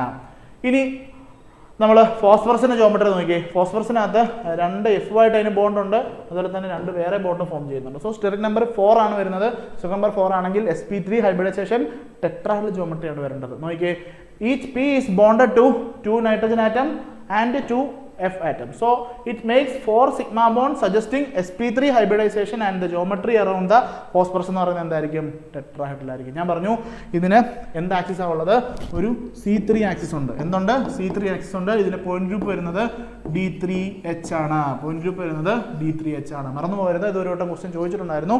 സോ D3H ആണ് അതിന്റെ പോയിന്റ് ഗ്രൂപ്പ് വരുന്നത്. സോ നമ്മുടെ ക്വസ്റ്റ്യൻ എന്തായിരുന്നു? ക്വസ്റ്റ്യൻ നൈട്രജന്റേതും ഫോസ്ഫറസിന്റേതും എന്ത് ജോമെട്രി ആണ് അറിയേണ്ടത്. സോ നൈട്രജൻ ഓൾറെഡി പറഞ്ഞു പ്ലാനാർ ആണ്. സോ പ്ലാനാർ വരുന്ന 2 ഓപ്ഷൻ ഉണ്ട്, ബാക്കി 2 നമ്മൾ എലിമിനേറ്റ് ചെയ്ത് കളഞ്ഞു. ദെൻ ഫോസ്ഫറസിന് ചുറ്റും ടെട്രാഹെഡ്രൽ ആണ്, ട്രയാഗണൽ ബൈപിരമിഡൽ അല്ല. സോ ആൻസർ വരുന്നത് ഡി. എന്താണ് 35-ന്റെ ആൻസർ ബി.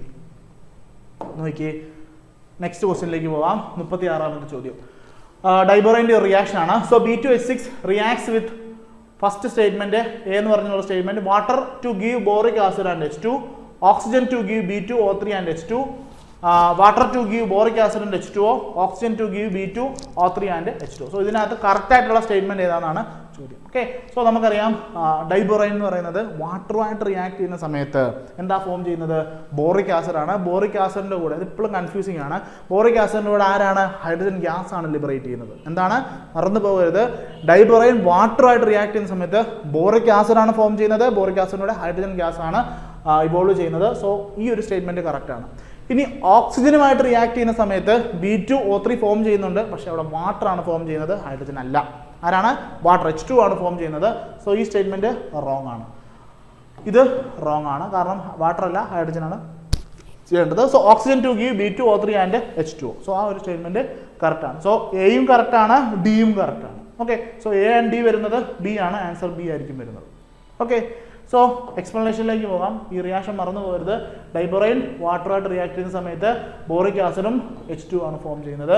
ഓക്സിജൻ ആണെന്നുണ്ടെങ്കിൽ B2O3യും വാട്ടറുമാണ് ഫോം ചെയ്യുന്നത്. മറന്നു പോകരുത്. ഇത് സ്റ്റേറ്റ്മെന്റ് ആയിട്ട് ചോദിക്കാറുണ്ട്, ഡയറക്റ്റ്ലി ചോദിക്കാറുണ്ട്. സോ അത് ഓർത്തിരിക്കുക. ഇനി ഇവിടുത്തെ ബോറിക് ആസിഡിനെ കുറിച്ച് എനിക്ക് 1-2 കാര്യങ്ങൾ പറയാനുണ്ട്. ആരാണ് ബോറിക് ആസിഡ്? ബോറിക് ആസിഡ് എന്ന് പറഞ്ഞു കഴിഞ്ഞാൽ ഇതാണ് ബോറിക് ആസിഡ് എന്നായിരിക്കും നിങ്ങൾ വിചാരിക്കുക. ഇങ്ങനെയാണെങ്കിൽ ഇതിൻ്റെ പോയിന്റ് ഗ്രൂപ്പ് എന്ന് പറയുന്നത് എന്ത് വരും? D3H ആണ് വരുന്നത്. പക്ഷേ ഇതിൻ്റെ പോയിന്റ് ഗ്രൂപ്പ് എന്തല്ല? D3H അല്ല. ഇത് ഒരു ക്വസ്റ്റ്യൻ ചോദിച്ചിട്ടുണ്ടായിരുന്നു. സോ അതുകൊണ്ടാണ് ഞാൻ അതിനെക്കുറിച്ച് പറയുന്നത്. സോ നമ്മുടെ ബോറിക് ആസിഡ് എന്ന് പറഞ്ഞാൽ ഇതാണ് ബോറിക് ആസിഡ്. ഇതാണ് നമ്മളുടെ boric acid. So principal axis എന്ന് പറയുന്നത് C3 തന്നെയാണ്. പക്ഷേ പെർപെൻഡിക്കുലർ C2 ഒന്നും ഇല്ല, ഇവിടെ ഒരു പ്ലെയിൻ മാത്രമേ ഉള്ളൂ. സോ പോയിന്റ് ഗ്രൂപ്പ് എന്ന് പറയുന്നത് എന്താണ്? പെർപെൻഡിക്കുലർ പ്ലെയിൻ ഉണ്ട്, പോയിന്റ് ഗ്രൂപ്പ് എന്ന് പറയുന്നത് C3H ആണ്. എന്താണ്? ബോറിക് ആസിഡിന്റെ പോയിന്റ് ഗ്രൂപ്പ് C3H ആണ്. മറന്നു പോകരുത്, വളരെ ഇമ്പോർട്ടൻറ്റ്. ഞാൻ ഇത് കണ്ടപ്പം ഓർത്തപ്പം അങ്ങ് പറഞ്ഞു എന്നുള്ളതേ ഉള്ളൂ. സോ ബോറിക് ആസിഡിന്റെ പോയിന്റ് ഗ്രൂപ്പ് D3H അല്ല. നമ്മൾ വരയ്ക്കുമ്പോൾ ഇങ്ങനെ ആയിരിക്കും നമ്മൾ വരയ്ക്കുന്നത്, പക്ഷേ അങ്ങനെയല്ല. ഹൈഡ്രജൻ അങ്ങനെയാണ് ഇരിക്കുന്നത്. സോ എന്താണ്, നമുക്ക് ഇക്വലന്റ് ഓപ്പറേഷൻസ് കിട്ടത്തില്ല. സോ അതുകൊണ്ടാണ് പെർപെൻഡിക്കുലർ C2 ഒന്നും ഇല്ല. സോ അതുകൊണ്ടാണ് C3H എന്ന് ഞാൻ പറഞ്ഞത്. സോ പോയിന്റ് ഗ്രൂപ്പ് എന്താണ്? ബോറിക് ആസിഡിന്റെ പോയിന്റ് ഗ്രൂപ്പ് C3H ആണ്. മറന്നു പോകരുത്. N3 P3 F6 ഇതിന് മുന്നേ പഠിച്ചു. പോയിന്റ് ഗ്രൂപ്പ് D3H ആണ്. ഓക്കെ, സോ അതാണ് നമുക്ക് ആ ഒരു ക്വസ്റ്റിനെ കുറിച്ച് പറയാനുള്ളത്. നെക്സ്റ്റ് ക്വസ്റ്റിലേക്ക് പോകാം. 37ാമത്തെ ചോദ്യം. For magnesium complex of EDTA2- the number of nitrogen donor and oxygen donor respectively. So EDTA കാര്യമാണ്. EDTA ഡൈഎഥിലീൻ ടെട്രാ അസറ്റേറ്റ് എന്നുള്ള ആ ഒരു ചിലയിൽ ലിഗാൻഡാണ്. സോ ബേസിക്കലി ഇതിന്റെ സ്ട്രക്ചർ വരുന്നത് ഇങ്ങനെയാണ്. ഇവിടെ 2 നൈട്രജൻ ഡോണേഴ്സ് ആണ് നമുക്കുള്ളത്. അതുപോലെ തന്നെ ഓക്സിജൻ എത്ര ഓക്സിജൻ ഉണ്ട്? 1 2 3 4. സോ ഓക്സിജന്റെ കേസിൽ 4ഉം നൈട്രജന്റെ കേസിൽ 2ഉം. മൊത്തം എന്താണ്? ഒരു ഹെക്സാഡെൻഡൈൽ ലിഗാൻഡ് ആണ്. സോ ബേസിക്കലി എന്തായിരിക്കും ആൻസർ വരുന്നത്? എന്താണ് question? Number of nitrogen donor. Nitrogen donor എത്രയാണ്? 2 ആണ്. ആൻഡ് ഓക്സിജൻ ഡോണർ എത്രയാണ്? 4 ആണ്. സോ 2 and 4 വരുന്നത് എ ആണ് ആൻസർ വരുന്നത്. ഓക്കെ, EDTA ആണ് ആൻസർ. EDTA ഹെക്സാഡെൻഡൈൽ ലിഗാൻഡ് ആണ്. സോ 2 നൈട്രജൻ എന്ത് ചെയ്യുന്നുണ്ട്? ഡൊണേറ്റ് ചെയ്യുന്നുണ്ട്. അതുപോലെ തന്നെ 4 ഓക്സിജൻ ഡൊണേറ്റ് ചെയ്യുന്നുണ്ട്. സോ 37 ആൻസർ എ ആണ്. 38ാമത്തെ ക്വസ്റ്റിലേക്ക് പോകാം. The correct order of acceptability of the phosphorus ligand. So phosphorus ലിഗാൻസിന് നമ്മൾ ഡോണറായിട്ടും അക്സെപ്റ്ററായിട്ടും നമ്മൾ പറയാറുണ്ട്. സോ ഫോസ്ഫറസിൻ്റെ കൂടെ ഇലക്ട്രോൺ നെഗറ്റീവ് ആറ്റം വരുന്ന സമയത്ത് എന്തിനുള്ള പോസിബിലിറ്റി ഉണ്ട്? ഇലക്ട്രോൺ വിഡ്രോ ചെയ്യാനുള്ള പോസിബിലിറ്റി ഉണ്ട്. സോ ഇലക്ട്രോൺ വിഡ്രോയിങ് എഫക്റ്റ് കാണിക്കുകയാണെങ്കിൽ അത് എന്തായിട്ട് ആക്ട് ചെയ്യും? പൈ അക്സെപ്റ്ററായിട്ട് ആക്ട് ചെയ്യും. അത്രേ ഉള്ളൂ. സോ ഇലക്ട്രോൺ വിഡ്രോയിങ് നേച്ചർ കാണിക്കുന്നുണ്ടെങ്കിൽ എന്താണ്? ഇലക്ട്രോൺ വിഡ്രോയിങ് നേച്ചർ കാണിക്കുന്നുണ്ടെങ്കിൽ അത് പൈ അക്സെപ്റ്റർ ആയിരിക്കും. സോ അത്രേ ഉള്ളൂ. സോ ഇതിനകത്ത് ഏറ്റവും വിഡ്രോയിങ് അല്ലെങ്കിൽ അക്സെപ്റ്റബിലിറ്റി ഉള്ള ഏതിനാന്ന് നോക്കി നമുക്കറിയാം, അത് PF3 ആണ്. ബാക്കി 2 നോക്കണ്ട, ബാക്കി 2 വെട്ടിക്കളഞ്ഞേക്കുക. സോ PME3 എന്ന് പറയുന്ന ഒരു നല്ല ഡോണറാണ്. പക്ഷേ അത് എന്താ? എമ്മിന്റെ ഫംഗ്ഷൻ എന്താ? എം ഡൊണേറ്റ് ചെയ്യുക. സോ എന്തായാലും അത് അക്സെപ്റ്റർ ആയിട്ട് ബിഹേവ് ചെയ്യത്തില്ല. സിഗ്മ ഡോണറായിട്ട് എന്ത് ചെയ്യാം? PME3 ബിഹേവ് ചെയ്യാം. സോ ദെൻ PF3 ആണ്. അത് കഴിഞ്ഞിട്ട് PO വരുന്ന POH പ്രൈസ് വരുന്ന അതായിരിക്കും. ദെൻ PPH3 ആയിരിക്കും. ഏറ്റവും ലാസ്റ്റ് ആയിരിക്കും PME3 വരുന്നത്. ആൻസർ ബി ആണ് വരുന്നത്. ഓക്കെ, എന്തിനെ കുറിച്ചാണ്? അക്സെപ്റ്റബിലിറ്റിയെ കുറിച്ചാണ് നമ്മൾ പറയുന്നത് കേട്ടോ. ഫോസ്ഫറസ് ലിഗാൻസിന്റെ അക്സെപ്റ്റബിലിറ്റി ആണ്. ഇത്രേ ഉള്ളൂ. ഇലക്ട്രോൺ നെഗറ്റീവ് എലമെന്റുമായിട്ട് അറ്റാച്ച്ഡ് ആണെങ്കിൽ ഇലക്ട്രോൺ വിഡ്രോയിങ് എഫക്റ്റ് കാണും. അതുവഴി എന്താണ്? നല്ലൊരു അക്സെപ്റ്റർ ആയിട്ട് അത് ബിഹേവ് ചെയ്യും. സോ അതാണ് നമ്മുടെ concept. 38 answer B. So the phosphorus ligands in PR3 എന്താണ്? ഡിഫറെന്റ് ടൈപ്സ് ആകാം. Act as A sigma donor ആകാം, അല്ലെങ്കിൽ പൈ അക്സെപ്റ്റർ ആകാം. എപ്പോഴാണ് പൈ അക്സെപ്റ്റബിലിറ്റി കാണിക്കുന്നത്? നോക്കിയേ, the presence of electronegative atom or group which lower the energy of the empty orbitals for back bonding. So the electron withdrawing ability of the substitutes. ഞാനതാണ് പറഞ്ഞത്. Electron fluorine വരുന്ന സമയത്ത് എന്താണ്? Fluorine നല്ലപോലെ electron withdrawing nature കാണിക്കും.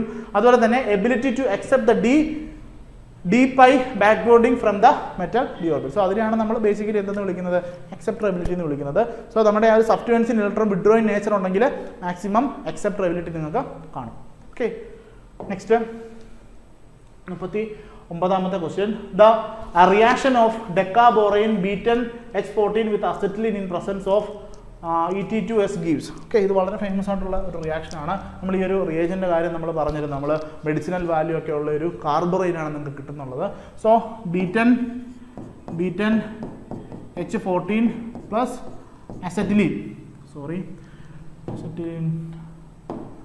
Acetylene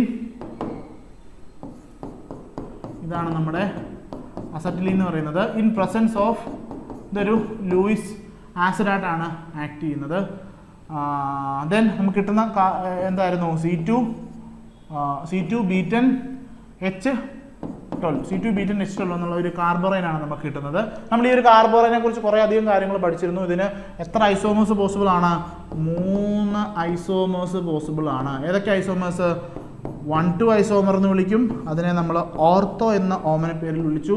then 1,7 ഇതിനെ നമ്മൾ Meta എന്ന് വിളിച്ചു.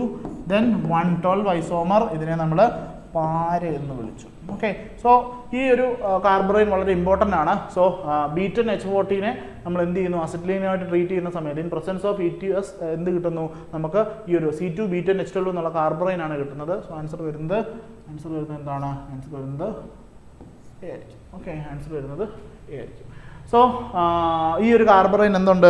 3 ഐസോമേഴ്സ് പോസിബിൾ ആണ്. 1,2 ഐസോമർ, 1,7 ഐസോമർ ആൻഡ് 1,12 ഐസോമർ. ഇതിനകത്ത് പാര ഐസോമർ ആണ് ഏറ്റവും സ്റ്റേബിൾ ആയിട്ടുള്ള ഐസോമർ എന്നുള്ള കാര്യം ഓർത്തിരിക്കുക. ഓക്കെ, സ്റ്റേബിൾ ആയിട്ടുള്ള ഐസോമർ എന്നുള്ള കാര്യം ഓർത്തിരിക്കുക. അതുപോലെ തന്നെ ഇതൊരു ക്ലോസോ സിസ്റ്റമാണ്. എന്താണ് ക്ലോസോ? എങ്ങനെയാണ് നോക്കുന്നത്? നോക്കിയേ, C2 ബീറ്റൻ H12 ആണ്. സോ ഞാൻ C2 ബീറ്റൻ H12 ഞാൻ എടുത്തെഴുതുന്നു. സോ ഇവിടുത്തെ കേസിൽ എന്താണ്? കാർബൺ എന്ന് പറയുന്നത് എന്താണ്? BH ഇക്വലൻ്റ് ആണ്. സോ കാർബണ് പകരം ഞാൻ എന്ത് ചെയ്യുന്നു? BH2 ടൈംസ് എന്ന് കൊടുക്കുന്നു. ദെൻ ബീറ്റൻ H12 എന്ന് വരുന്നു. സോ നോക്കുക, മൊത്തം ബോറോൺ എത്ര എണ്ണം ഉണ്ട്? 10 ഇവിടെ ഉണ്ട്, 2 ഇവിടെ ഉണ്ട്. സോ 12, 2 ഇവിടെ ഉണ്ട്, 12 അവിടെ ഉണ്ട്. സോ 14. സോ ഇതിനെ എങ്ങനെ എഴുതാം? ബീറ്റൻ H12 2- എന്ന് എഴുതാം. സോ ഇത് ഏത് ഫോമിലാണ്? ക്ലോസോ ആയിരിക്കും. സോ ഇതെന്താണ്? ഒരു ക്ലോസോ ആണ്, ഒരു ക്ലോസോ സിസ്റ്റമാണ്. സോ അത്രയും ഓർത്തിരിക്കുക. ക്ലോസോ ആണ്. 3 ഐസോമേഴ്സ് ഉണ്ട്. ഏതൊക്കെയാണ്? 1,2, 1,7 ആൻഡ് 1,12. ഇതിനകത്ത് ഏറ്റവും സ്റ്റേബിൾ ആയിട്ടുള്ള ഐസോമർ ഏതാണ്? പാര ഐസോമർ ആയിരിക്കും. ഇത്രയും പോയിന്റ് ഓർത്തിരിക്കുക. ഇതിനെക്കുറിച്ച് ഞാൻ ഓൾറെഡി കുറച്ച് ക്വസ്റ്റ്യൻസിൽ നമ്മൾ ഡിസ്കസ് ചെയ്തിട്ടുണ്ട്. അതുകൊണ്ട് ഞാൻ അതെല്ലാം വീണ്ടും പറഞ്ഞ് സമയം കളയുന്നില്ല. നെക്സ്റ്റ് ക്വസ്റ്റ്യനിലേക്ക് പോകുന്നു. 40ാമത്തെ ചോദ്യം.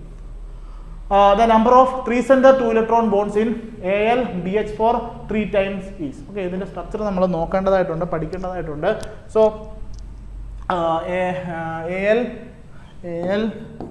AlBH4 3 times. ഇതിനകത്ത് എത്ര 3-center 2-electron ബോണ്ട് ഉണ്ടെന്നുള്ളതാണ് ചോദ്യം. ഓക്കെ, അപ്പോൾ ഇതിനകത്ത് എത്ര 3-center 2-electron ബോണ്ട് ഉണ്ട്, എത്ര 2-center 2-electron ബോണ്ട് ഉണ്ട്? അത് രണ്ടും ഇമ്പോർട്ടൻ്റ് ആണ്. സോ ഇതിൻ്റെ സ്ട്രക്ചർ എങ്ങനെയാണ് വരുന്നത് നോക്കിയേ. Aluminium, hydrogen B,